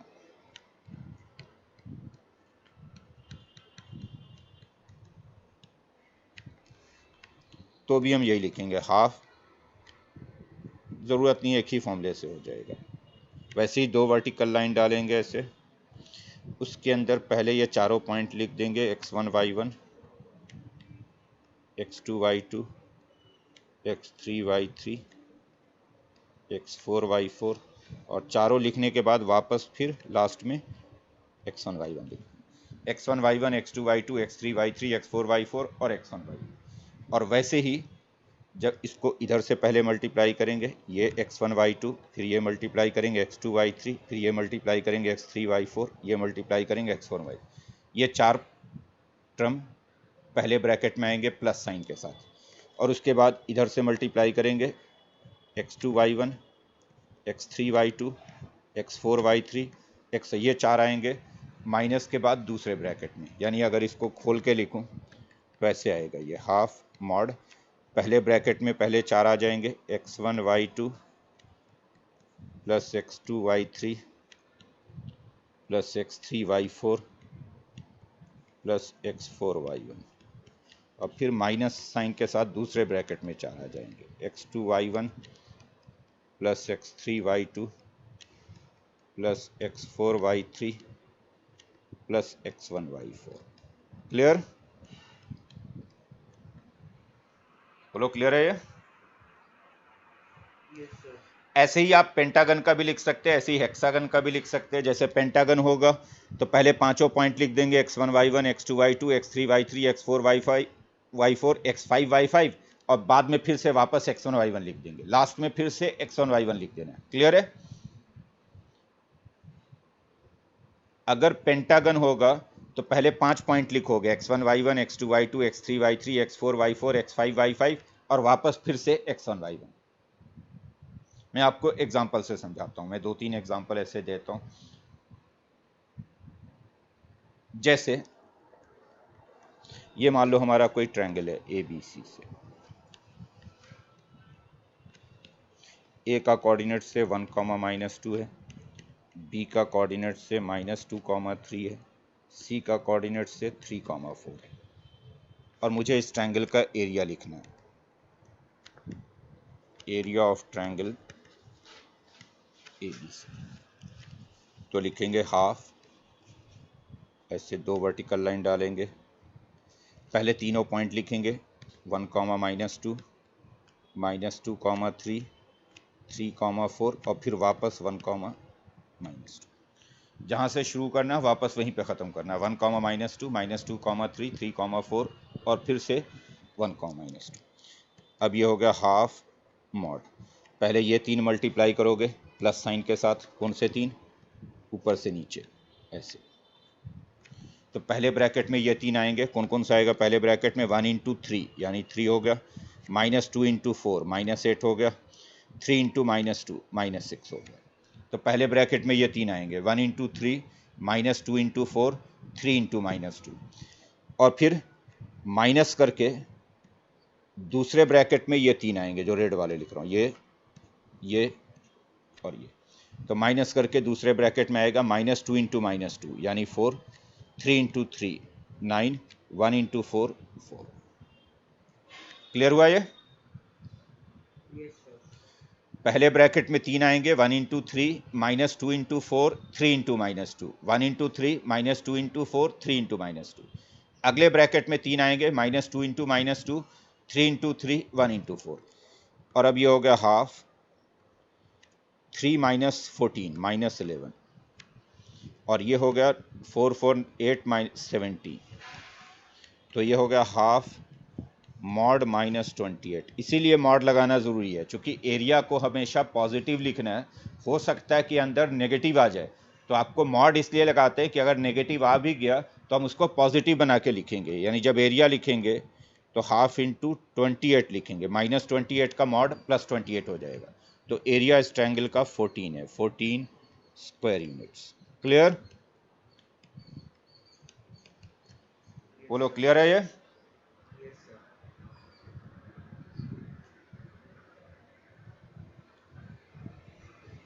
एक और एग्जांपल देखिए। जैसे ये मान लो मैंने एक्स एक्सिस और वाई एक्सिस ड्रॉ किया, चारों क्वाड्रेंट में एक एक पॉइंट लिए। मान लो एक पॉइंट हमने इधर लिया ए से, ये है 5,4। एक पॉइंट इधर ले लिया से बी, ये सपोज -6,1। एक पॉइंट इधर ले लिया सपोज सी, ये है सपोज -2,-7। और एक इधर पॉइंट ले लिया सपोज डी, ये सपोज 8,3। इन चारों पॉइंट्स को ज्वाइन करके हमने इसे एक क्वाड्रिलेटरल बनाया है। ये मान लो कोई ऐसे क्वाड्रिलेटरल।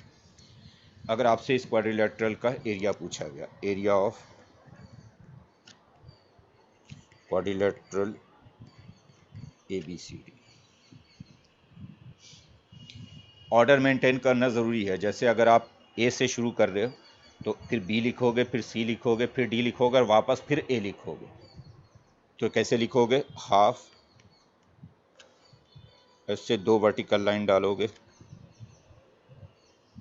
ए से शुरू कर रहा हूँ, ABCD, और फिर वापस ABCD लिख रहा हूँ। ए से शुरू किया तो पहले लिखा 5, -4, फिर बी लिखूंगा -6, 1, फिर सी -2, -7, फिर डी 8, -3 और वापस फिर ए। ध्यान रहे जहाँ से शुरू कर रहे हैं वहीं पे वापस ख़त्म करेंगे। अगर आप ए से शुरू कर रहे हो तो ABCD वापस ए, अगर आप बी से शुरू करते तो BCDA फिर वापस बी, अगर आप सी से शुरू करते हैं तो CDAB फिर वापस सी। कहीं से भी आप शुरू कर सकते हैं, शुरुआत आप चाहे ए से कर लो, बी से कर लो, सी से कर लो, बट ख़त्म वहीं पे आके करोगे। फिर क्लियर है? एक चक्कर लगाकर वहीं आ जाना है पूरा। ये क्लियर? Yes, sir. अब मल्टीप्लाई करो। पहले ये मल्टीप्लाई होगा इधर, पहले ब्रैकेट में ये आएंगे 4, तो पहले ब्रैकेट में ये 4 आएंगे। कौन कौन से? 5 × 1 5, -6 × -7 42, -2 × -3 6, 8 × 4 32। तो पहले ब्रैकेट में ये 4 आएंगे, 5 × 1, -6 × -7, -2 × -3, 8 × 4। क्लियर? Yes, sir. और अगले ब्रैकेट में फिर ये 4 आएंगे इधर से, नीचे से ऊपर की तरफ ऐसे।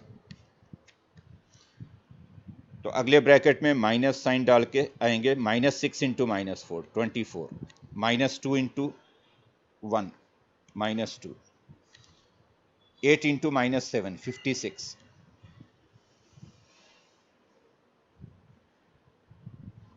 8 × -7 -56, और फिर 5 × -3 -15। मैंने गलत लिख दिया है, पहला जो पॉइंट हमारा वो 5,4 है, 5, -4 नहीं है जो फर्स्ट पॉइंट है, तो इसलिए यहाँ पे ये -24 आएगा। चेक कर लो ना, पहला पॉइंट 5,4 था ना, ठीक है। तो पहला -24 आएगा, देन -2 आएगा, फिर -56 आएगा एंड देन -15 आएगा। तो ये हो गया हाफ। ऐड करो सबको, 42 एंड 5 हो गया 40, Sir, 80. ये 85 हो रहा पहला ब्रैकेट वाला, Yes, sir. माइनस, और दूसरे ब्रैकेट वाले कितने हो रहे? पक्का? -90, -90। तो ये हो गया हाफ 85 + 97,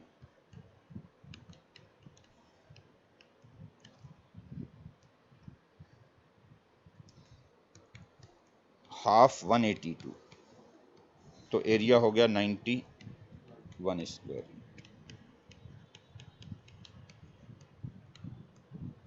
क्लियर सभी को ये बात? Yes, sir.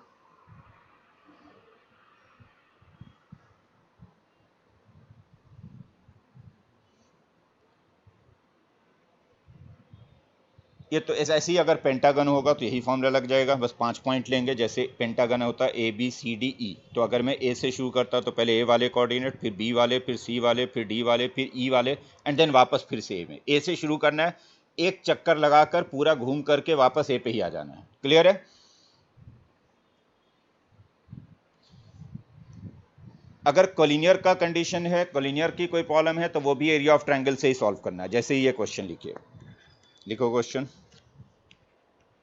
If the points, लिखोगे क्वेश्चन लिखोगे, if the points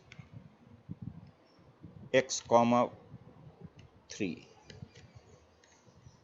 4, -5 and -6, x plus 1. If the points x, 3, 4, -5 and -6, x plus 1. एक मिनट रुको जरा, 8x - 4, इसको आप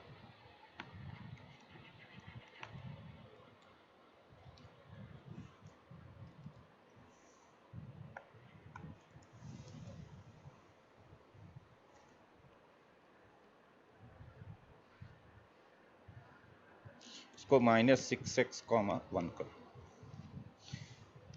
If the points x, 3, 4, -5 and -6x, 1 are collinear, then find the value of x. Then find the value of x. तो अगर ये तीनों point collinear हैं तो x क्या होगा? तो वही लिखेंगे, अगर ये तीनों पॉइंट कोलिनियर हैं तो से इसको, इन तीनों से जो ट्रायंगल बनेगा उसका एरिया 0 होना चाहिए, और उसका एरिया 0 होना चाहिए। तो अगर ये तीनों पॉइंट ऐसे लिख दूं, ऐसे वर्टिकल लाइन पे, पहला पॉइंट x, 3, दूसरा पॉइंट 4, -5, तीसरा पॉइंट -6x, 1 और चौथा फिर वापस वहीं आ जाएंगे x, 3 पे। x, 3 से शुरू किया, x, 3, 4, -5, -6x, 1 और चौथा फिर से वही है। तो ये 0 हो जाना चाहिए, चूंकि एरिया ऑफ ट्रायंगल 0 हो जाना चाहिए, तो ये 0 हो जाना चाहिए। क्लियर है बात? बोलो ठीक है। ये यहाँ पे हाफ लिखो या ना लिखो उससे कोई फर्क नहीं पड़ेगा। अगर हाफ लिख भी दिया आपने तो अल्टीमेटली तो ये राइट साइड पे 0 ही बनना है, तो लिख ना भी लिखोगे तो कोई दिक्कत नहीं है। समझ में आ रही बात? कोलिनियर वाले कंडीशन लगाते वक्त बाहर हाफ लिखना ज़रूरी नहीं है, या अगर आप लिख भी देते हैं तब भी आंसर पे कोई फ़र्क नहीं पड़ेगा। चलो मैं लिख ही देता हूँ, तब भी कोई फ़र्क नहीं पड़ने वाला। अब क्या होगा, ये देखो, ये हो गया हाफ मॉड। पहले ये 3 मल्टीप्लाई करेंगे पहले ब्रैकेट में ऐसे, ये 3, तो क्या आएगा, पहले ब्रैकेट में आएगा 3x, फिर आएगा 4, फिर आएगा -18x। तो पहले ब्रैकेट में ये 3 आ गए, सॉरी गलत लिख गया ना, -5x आएगा ना पहला वाला।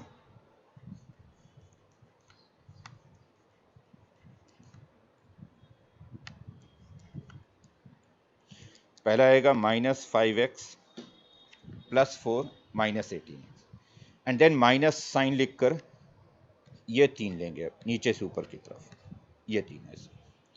तो माइनस साइन लिखकर अब लिखेंगे 12, देन 30x, देन x, और ये 0 हो जाना चाहिए। क्लियर?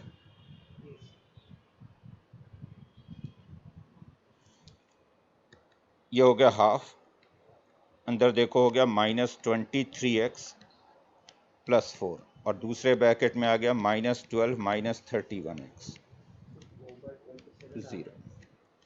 हाफ को तो उधर हटा दें, 0 हो जाएगा। इधर क्या बन गया, -31 एंड 23 हो जाएगा -54x, -8, 0।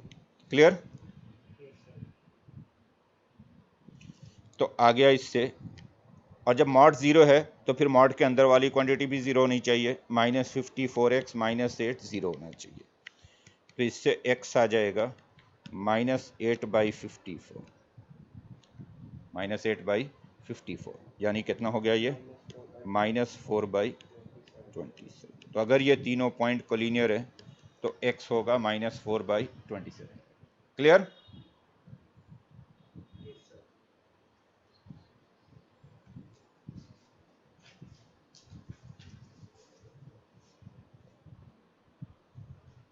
ठीक है, क्लियर है सभी को? ये बोलो। Yes sir.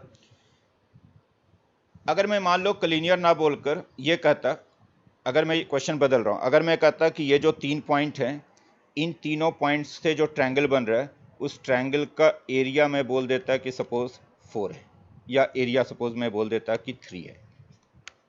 क्या बोल रहा हूं मैं? मैंने क्वेश्चन बदल दिया। मैं क्या बोल रहा हूं? क्वेश्चन 3। मैं ये कर रहा हूं कि ये जो 3 पॉइंट हैं, 1, 2 और 3, इन तीनों पॉइंट से जो ट्रायंगल बन रहा है उसका एरिया 3 है, तो x क्या होगा? तो अब मैं यहाँ पे 0 की जगह पे क्या लिख दूंगा? राइट साइड पे 3 लिख दूंगा। बोलो, क्लियर है? चूंकि एरिया 3 है तो यहाँ 3 आ जाएगा। क्लियर? Yes sir. यहाँ 3 आ जाएगा ना। जब 2 उधर जाएगा तो 3 इंटू 2 मल्टीप्लाई होकर क्या बनेगा? 6।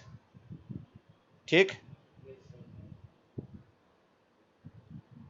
बोलो भाई। Yes sir. अब एक बात जरा ध्यान से समझिए, अगर कहीं पे ये लिखा हुआ है mod x is equal to, अगर कहीं पे ये लिखा हुआ है mod x is equal to, इसको जरा ध्यान से समझिएगा, जो इसलिए मैं रेड में लिख रहा हूं ताकि आपको ये दिमाग में रहे कि अगर कहीं पे ये लिखा हुआ है mod x is equal to y, जब मॉड हटाओगे तो एक्स की दो वैल्यूज लिखोगे। एक्स की वैल्यू लिखोगे plus minus y, x y भी हो सकता है और माइनस वाई भी हो सकता है।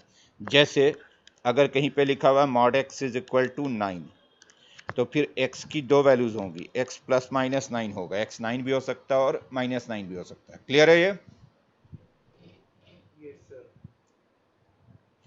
तो यहां जब हम मॉड हटाएंगे, अब लास्ट के दो स्टेप में ये जब मॉड हटेगा यहां पे,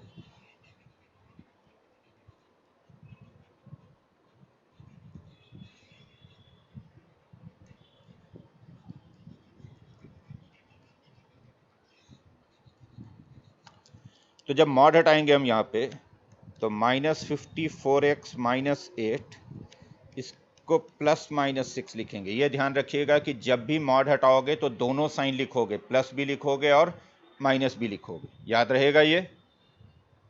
Yes sir. जीरो वाले में क्यों हमने प्लस माइनस नहीं लिखा? चूंकि जीरो पे अगर लिख भी देते प्लस माइनस जीरो तो कोई फर्क नहीं पड़ना था, चाहे प्लस जीरो लिखे या माइनस जीरो लिखे, वो तो जीरो ही होगा, लेकिन बाकी पे फर्क पड़ेगा, इसलिए प्लस माइनस लिखोगे। क्लियर है? Yes sir. तो यहां से दो आंसर आएगा, एक तो आएगा -54x minus 8 is equal to 6, और एक आएगा -54x minus 8 is equal to -6। तो आ जाएगा -54x is equal to 14x और एक -54x इज इक्वल टू 2। तो x की एक वैल्यू आएगी 14/-54 यानी -7/27, और दूसरी वैल्यू x की आएगी 2/-54 यानी -1/27। तो दो आंसर लिखेंगे, x की वैल्यू दोनों ही हो सकती है, -7/27 या -1/27। क्लियर? Yes sir. तो अगर ये गिवन होता कि इन तीनों पॉइंट से जो ट्रायंगल बन रहा है इसका एरिया 3 है, आप x फाइंड करो, तो फिर दो आंसर आएंगे। क्योंकि जब मॉड हटाओगे तो प्लस माइनस लिखोगे। एरिया का फॉर्मूला लगाया, एरिया को हमने 3 से इक्वेट कर दिया, यहाँ पे हाफ को उधर ले गए तो 3 इंटू 2 6 बन गया, मॉड हटाया तो प्लस माइनस 6 बन गया, और चूंकि प्लस माइनस 6 बन गया तो x की दो वैल्यूज आ जाएंगी। समझ में आ गई बात सभी को? Yes sir. अब आपको करके क्या आना है ये सुनिए। जो मैंने पहला डीपीएस भेजा हुआ था कोऑर्डिनेट्स का, जो इस फर्स्ट क्लास के बाद जो भेजा था,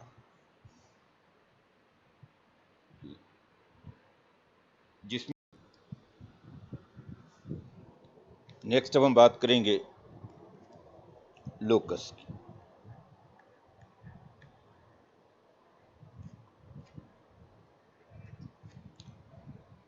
लोकस,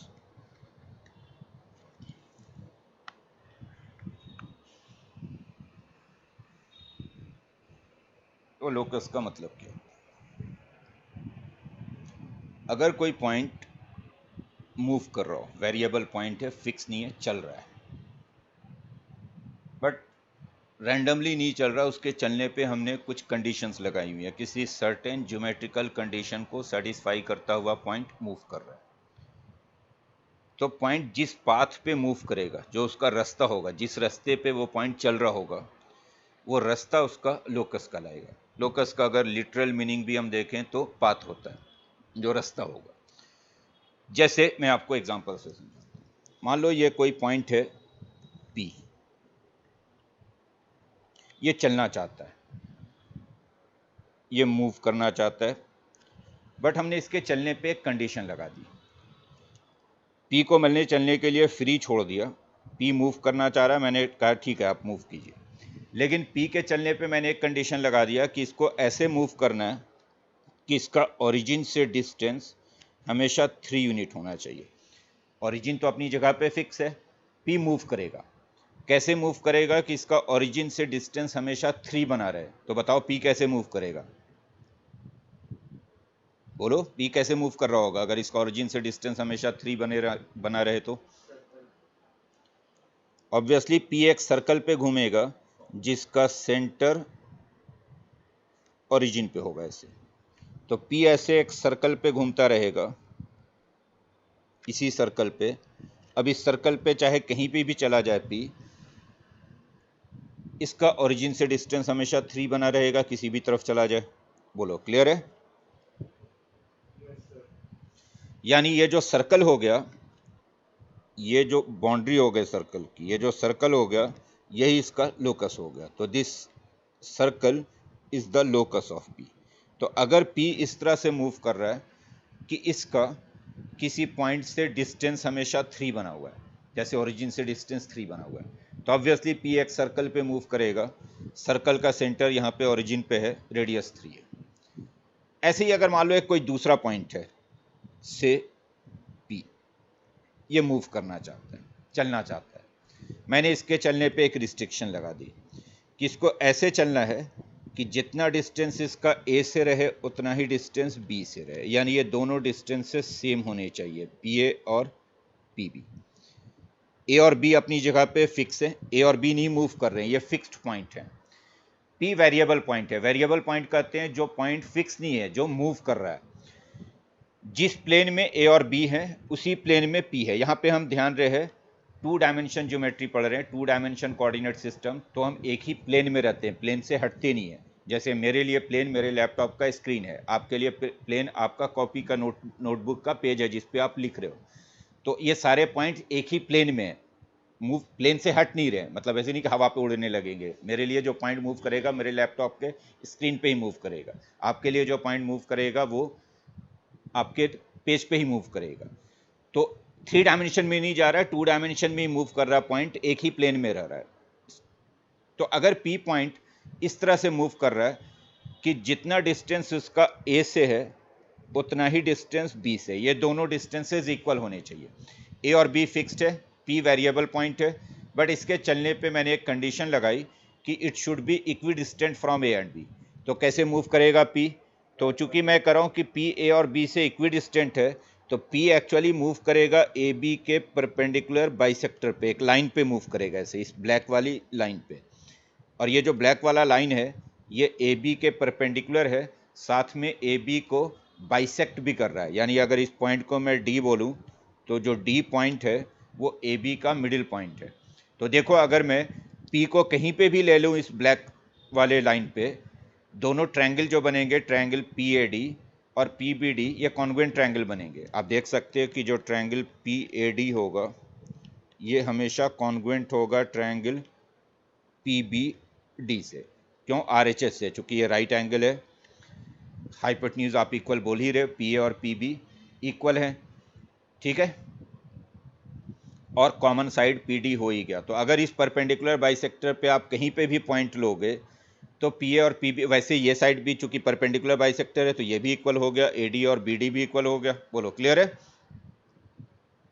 Yes, sir. क्लियर है सभी को? तो इस केस में लोकस क्या है P का? P का लोकस एक लाइन है, ये जो ब्लैक वाली लाइन है ये पी का लोकस है, या प्रिसाइजली बोलूं तो पी का लोकस क्या है, perpendicular bisector of A B है। Perpendicular bisector of A B is the locus of P.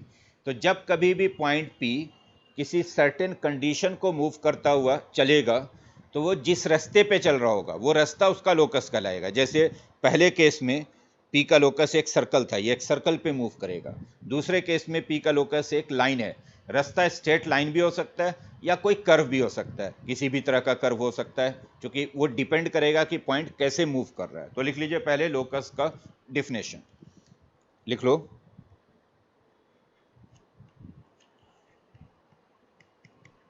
If a point moves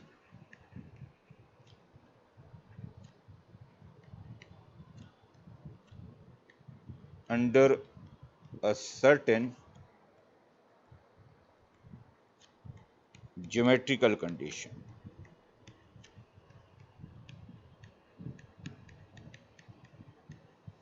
if a point moves under a certain geometrical condition, then the path of the moving point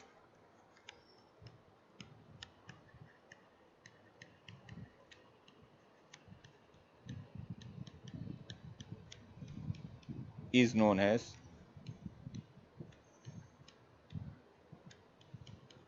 its locus।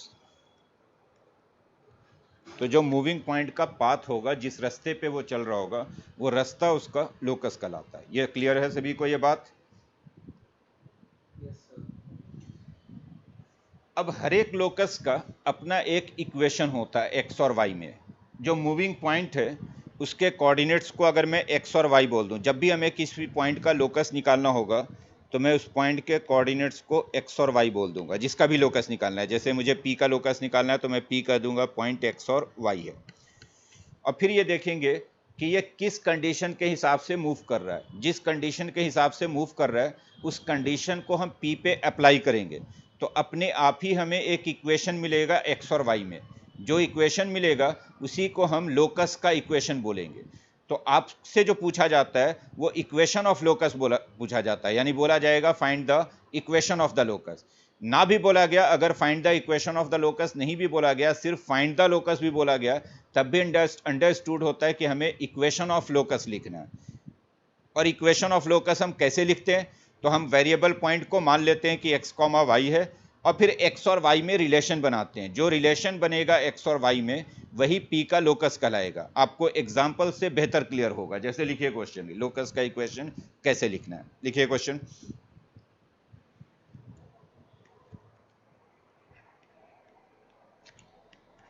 Find the locus, हाँ बोलिए।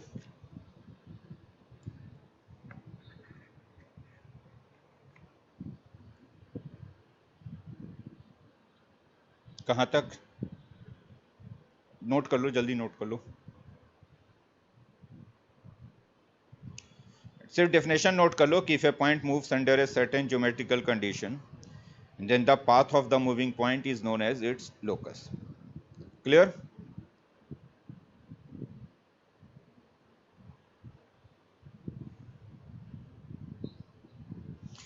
अब लिखिए question, लिखिए find the equation of locus of A point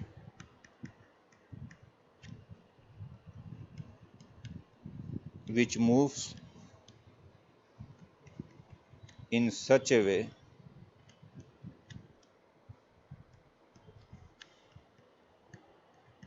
that its distance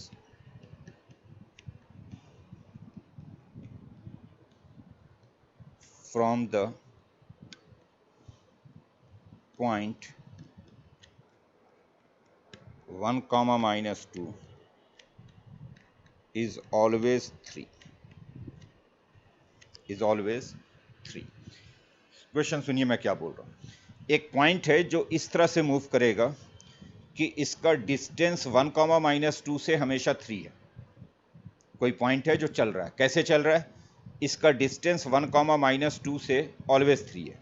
आपसे बोला जा रहा है find the equation of locus of the moving point. अगर मैं ना भी लिखूं find the equation of locus, अगर मैं सिर्फ ये बोलता हूं find the locus, equation word ना भी बोलूं, तब भी आपको इक्वेशन ऑफ लोकस ही लिखना है। यहां पे जब भी मैं फाइंड द लोकस बोलता हूं तो अंडरस्टूड होता है कि find the equation of the locus. Clear है ये? अब कैसे लिखेंगे इसको, एक बार मैं लिखने का तरीका समझा देता हूं, आप आसानी से आगे से लिख पाओगे। जब भी आपको लोकस निकालना है तो आप सपोज कर लोगे कि जो मूविंग पॉइंट है वो x कॉमा वाई है। लेट मूविंग पॉइंट बोला जाए या वेरिएबल पॉइंट बोला जाए, दोनों का मतलब एक ही है। तो let moving point is P x comma y, moving point या वेरिएबल पॉइंट। तो let variable point is P x comma. उसके बाद हम क्वेश्चन को ध्यान से पढ़ेंगे और देखेंगे कि पी कैसे चल रहा है। तो पी कैसे चल रहा है? पी इस तरह से चल रहा है कि इसका 1 कॉमा माइनस 2 से डिस्टेंस 3 है। तो अब हमारे पास दो पॉइंट हो गए, एक पॉइंट तो हो गया पी जो मूव कर रहा है एक्स कॉमा वाई, और दूसरा पॉइंट सपोज मैंने ए बोल दिया जो 1 कॉमा माइनस 2 है। ये अपनी जगह पे फिक्स है, ए अपनी जगह पे फिक्स है, पी मूव कर रहा है। कैसे मूव कर रहा है? तो इन दोनों के बीच में डिस्टेंस 3 होना चाहिए, पी ए 3 होना चाहिए। तो ये गिवन है आपको कि पी ए 3 है, पी ए की वैल्यू 3 है। कुछ ना करो, सिंपल डिस्टेंस फॉर्मूला लगाओ। क्या आ जाएगा पी ए डिस्टेंस फॉर्मूले से? X minus 1 whole square y plus 2 whole square, P और ए के बीच में distance under root x minus 1 whole square y plus 2 whole square, this is 3। Squaring कर दो ताकि रूट हट जाए और सिंप्लीफाई कर दो। स्क्वायरिंग करेंगे इधर तो x माइनस 1 का होल स्क्वायर हो जाएगा x square minus 2x plus 1, y plus 2 का होल स्क्वायर हो जाएगा Y square plus 4y plus 4, और राइट साइड पे 3 का स्क्वायर हो गया 9। इसको अरेंज कर दो तो अरेंज करके जो इक्वेशन बनेगा यही इक्वेशन ऑफ लोकस हो गया। तो आप कहोगे equation of locus is x square plus Y square minus 2x plus 4y, 4 and 1 5, उधर से आ गया 9, तो हो गया माइनस 4 इज इक्वल। तो this is the equation of locus. ये जो आंसर निकाला आपने यही लोकस का equation, X square plus Y square minus 2x plus 4y minus 4 is equal. Clear है? Yes sir. और P ऐसे मूव कर रहा है कि इसका डिस्टेंस हमेशा A से 3 बना हुआ है। तो ऑब्वियसली P एक सर्कल पे मूव कर रहा है जिसका सेंटर A है, रेडियस 3 है। यानी ये जो एक्चुअल में जो P मूव कर रहा होगा वो ऐसे एक सर्कल पे घूम रहा होगा। इस सर्कल का सेंटर A पे रहेगा और रेडियस 3 रहेगा। तो ये जो हमने इक्वेशन निकाला है, इक्वेशन ऑफ लोकस, वो एक्चुअली इस सर्कल की इक्वेशन निकाली है। इस सर्कल की इक्वेशन ये है x square plus Y square minus 2x plus 4y minus 4z। Clear है ये? Yes sir.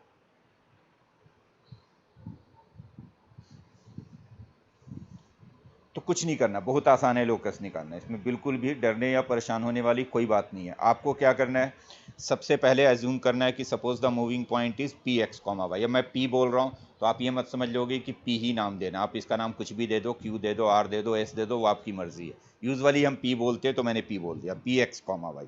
उसके बाद देखो कि पी कैसे चल रहा है, वो आप क्वेश्चन को पढ़ोगे तो उस पर लिखा हुआ होगा, आपको सोचने की जरूरत नहीं, लिखा होगा कि पी कैसे चल रहा है। तो कैसे चल रहा है, लिखा हुआ है कि पी इस तरह से चल रहा है कि इसका 1 कॉमा माइनस 2 से डिस्टेंस हमेशा 3 बना हुआ है। तो पी पॉइंट हो गया एक्स कॉमा वाई, एक दूसरा पॉइंट है 1 कॉमा माइनस 2 जिसको मैंने कोई नाम दे दिया, से ए नाम दे दिया उसका। तो पी ऐसे चल रहा है कि इसका ए से डिस्टेंस हमेशा 3 होना चाहिए। तो पी ए 3 है, ये गिवन है। पी ए 3 है, डिस्टेंस फॉर्मूले से पी ए निकाल दिया, उसको 3 से इक्वेट कर दिया, स्क्वायरिंग कर दी, सिंप्लीफाई कर दिया, जो एक्स और वाई में इक्वेशन बनेगा वही आपका लोकस है। That is the equation of the locus. Clear है सभी को? निकाल लोगे लोकस? Yes sir. चलिए लिखिए question. Find the locus of A point, find the locus of A point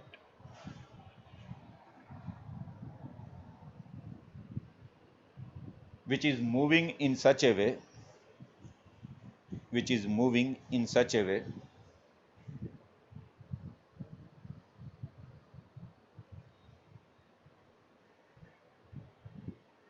that its distance from the origin, which is moving in such a way that its distance from the origin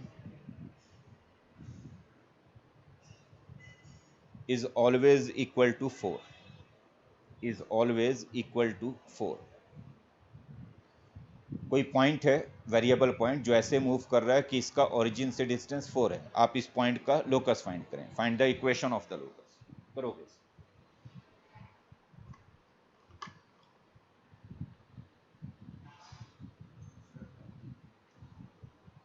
square plus y square minus 16 equals to 0.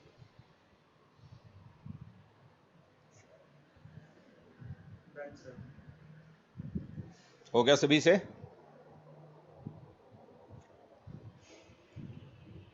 क्या बोल रहे locus?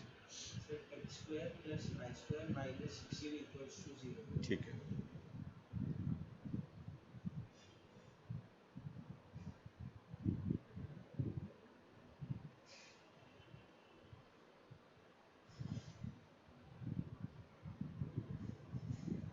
हो गया सभी का? सब आप क्या कहोगे? Suppose moving point is P x comma Y,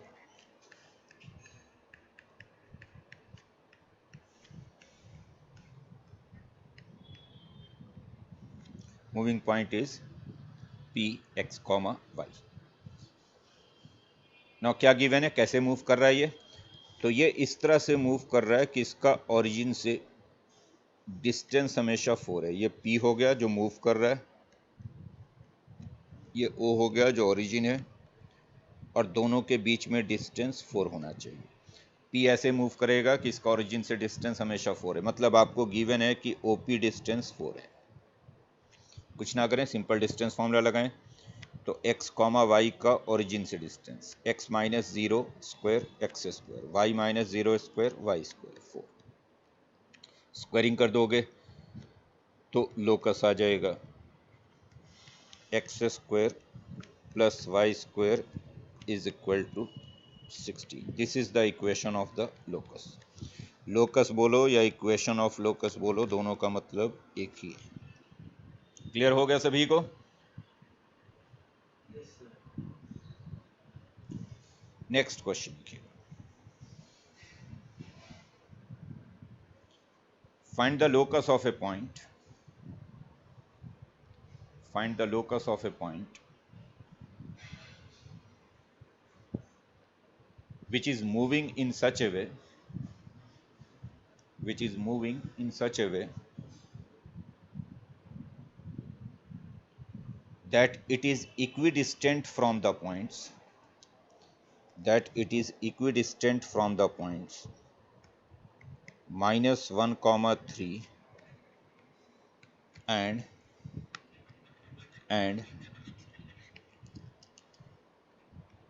0 comma minus 2. It is equidistant from the points minus 1 comma 3 and 0 comma minus 2. यानी जो वेरिएबल पॉइंट है वो इस तरह से चलेगा कि इन दोनों से इक्वल डिस्टेंस पे होगा, इन दोनों से बराबर डिस्टेंस पे होना चाहिए। इक्विडिस्टेंट का मतलब दोनों से बराबर डिस्टेंस पे होना चाहिए। करोगे इसे?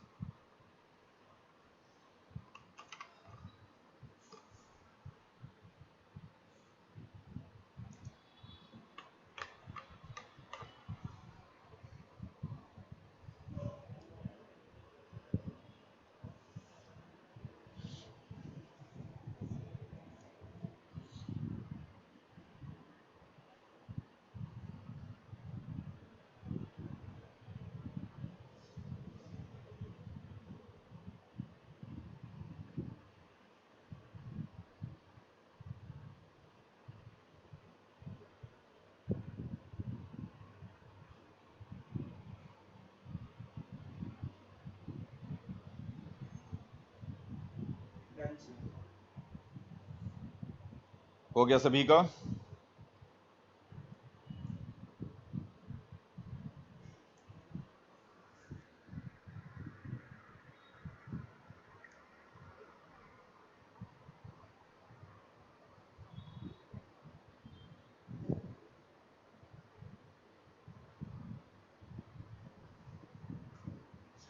x minus 5y minus 3 equals to 0.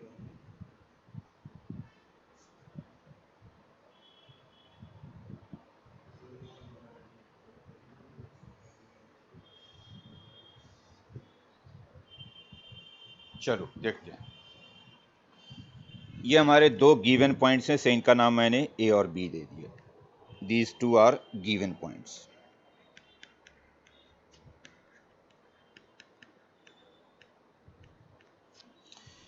और एक वेरिएबल पॉइंट है, वेरिएबल पॉइंट से पी है x comma y. Suppose P x comma y is the variable point. No P कैसे मूव करेगा? तो पी इस तरह से मूव करेगा कि जितना डिस्टेंस पी का ए से है उतना ही डिस्टेंस पी का बी से है, यानी ये दोनों डिस्टेंसेस सेम है। P is equal to P B है।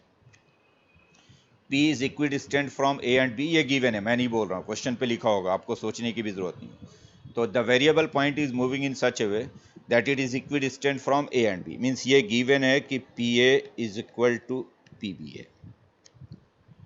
कुछ ना करो, सिंपल डिस्टेंस फॉर्मूला लगाओ। पी और ए के बीच में डिस्टेंस क्या आएगा? Under root x plus one whole square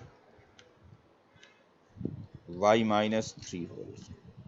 ये हो गया distance between P and A. Then P और बी के बीच में distance under root x minus zero का स्क्वायर वाई प्लस टू का square. X minus zero y plus two, squaring कर दो ताकि रूट हट जाए। स्क्वायरिंग करेंगे तो इधर एक्स प्लस वन का होल स्क्वायर हो जाएगा x square plus two x plus one. Y minus three का होल स्क्वायर हो गया y square minus six y plus nine. X square y plus two का होल स्क्वायर हो गया y square plus four y plus four. अब देखो x square गया y square गया दोनों साइड से, two x minus six y और एक फोर वाई उधर से आ रहा है तो minus ten y. Nine and one ten और उधर से आ गया फोर तो प्लस सिक्स। टू इसमें से कॉमन लेकर हटाया जा सकता है तो ये हो गया X minus five Y plus three zero. तो this is the locus. Locus क्या आ गया? X minus five Y plus three zero. क्या बोल रहे थे आप? सहज हो गया था आपसे ये? ऐसे ही क्या था, हो गया ये आंसर यही आया था? ठीक है, एक और क्वेश्चन लिखते हैं। लिखिए question.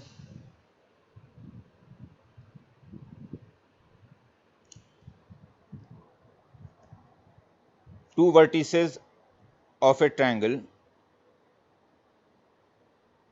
two vertices of a triangle are 0 comma minus 1 and minus 2 comma 4 and third vertex is variable, मतलब थर्ड वर्टेक्स इसका मूव कर रहा है। दो वर्टेक्स तो फिक्स है, तीसरा मूव कर रहा है। Two vertices of a triangle are 0 comma minus 1 and minus 2 comma 4, minus 2 comma 4 and third vertex is variable. Variable का मतलब वो मूविंग पॉइंट है third vertex. Find the locus of the third vertex, find the locus of the third vertex if the area of triangle is equal to 3 square units। अगर इस triangle का area 3 है तो third vertex का locus क्या होगा? Locus मतलब find the equation of the locus. Find the equation of the locus of the third vertex if area of triangle is 3। करोगे?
प्रणय, आपको आवाज आ रही है? प्रणय,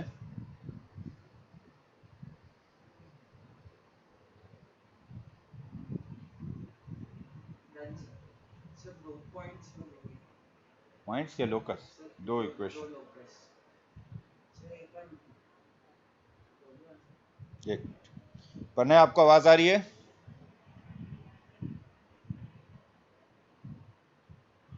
अच्छा।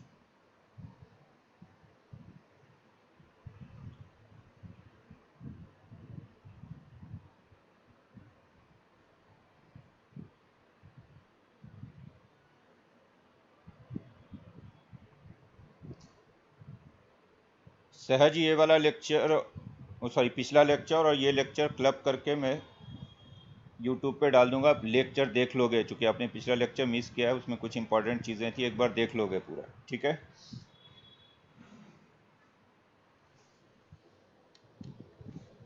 चलो देखते हैं इसको।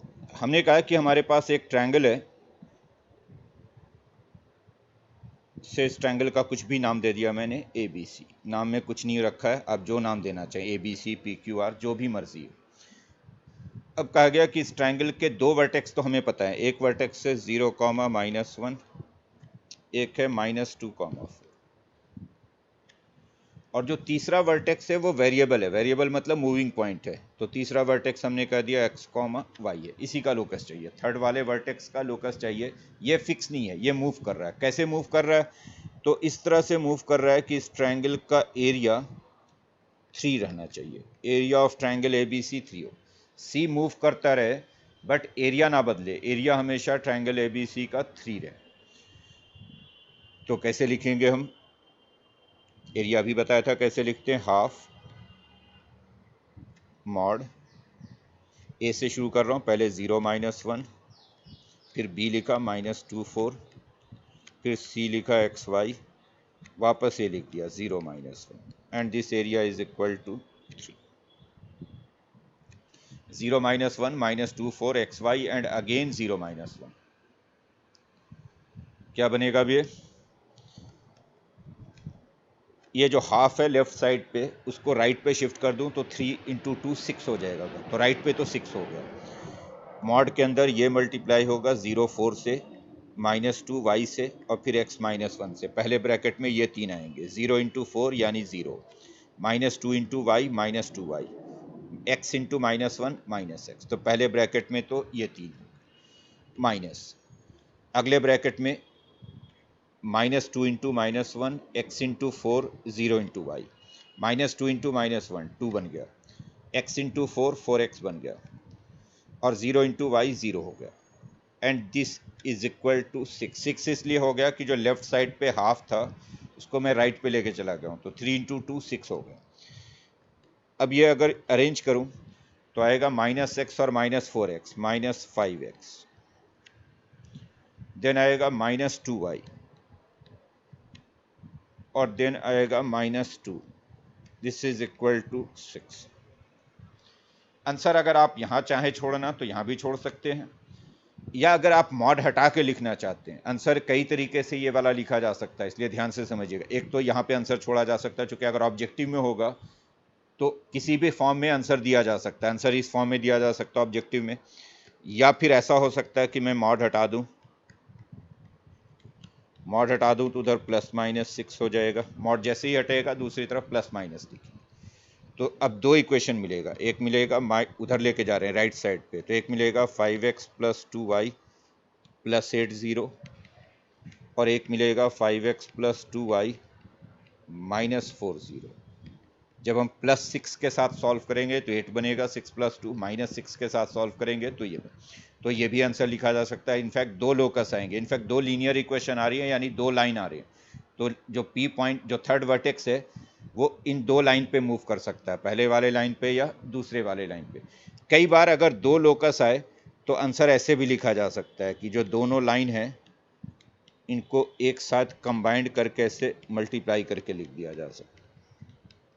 ये लोकस ऐसे भी लिखा जा सकता है। तो आंसर आप कहीं भी छोड़ सकते हैं, इस वाले स्टेप पे छोड़ सकते हो, इस वाले पे छोड़ सकते हैं, यहाँ छोड़ सकते हैं, या चारों में से कहीं भी छोड़ दे आंसर, सब ठीक है। और चारों में से किसी भी फॉर्म में आंसर दिया जा सकता है। क्लियर है सभी को ये? Yes, sir. वैसे ज़्यादा कॉमन आंसर जो है वो लास्ट वाला है। जनरली जब दो लोकस आता है तो लोकस को हम कंबाइंड करके लिख देते हैं, दोनों लोकस को मल्टीप्लाई करके लिख देते हैं।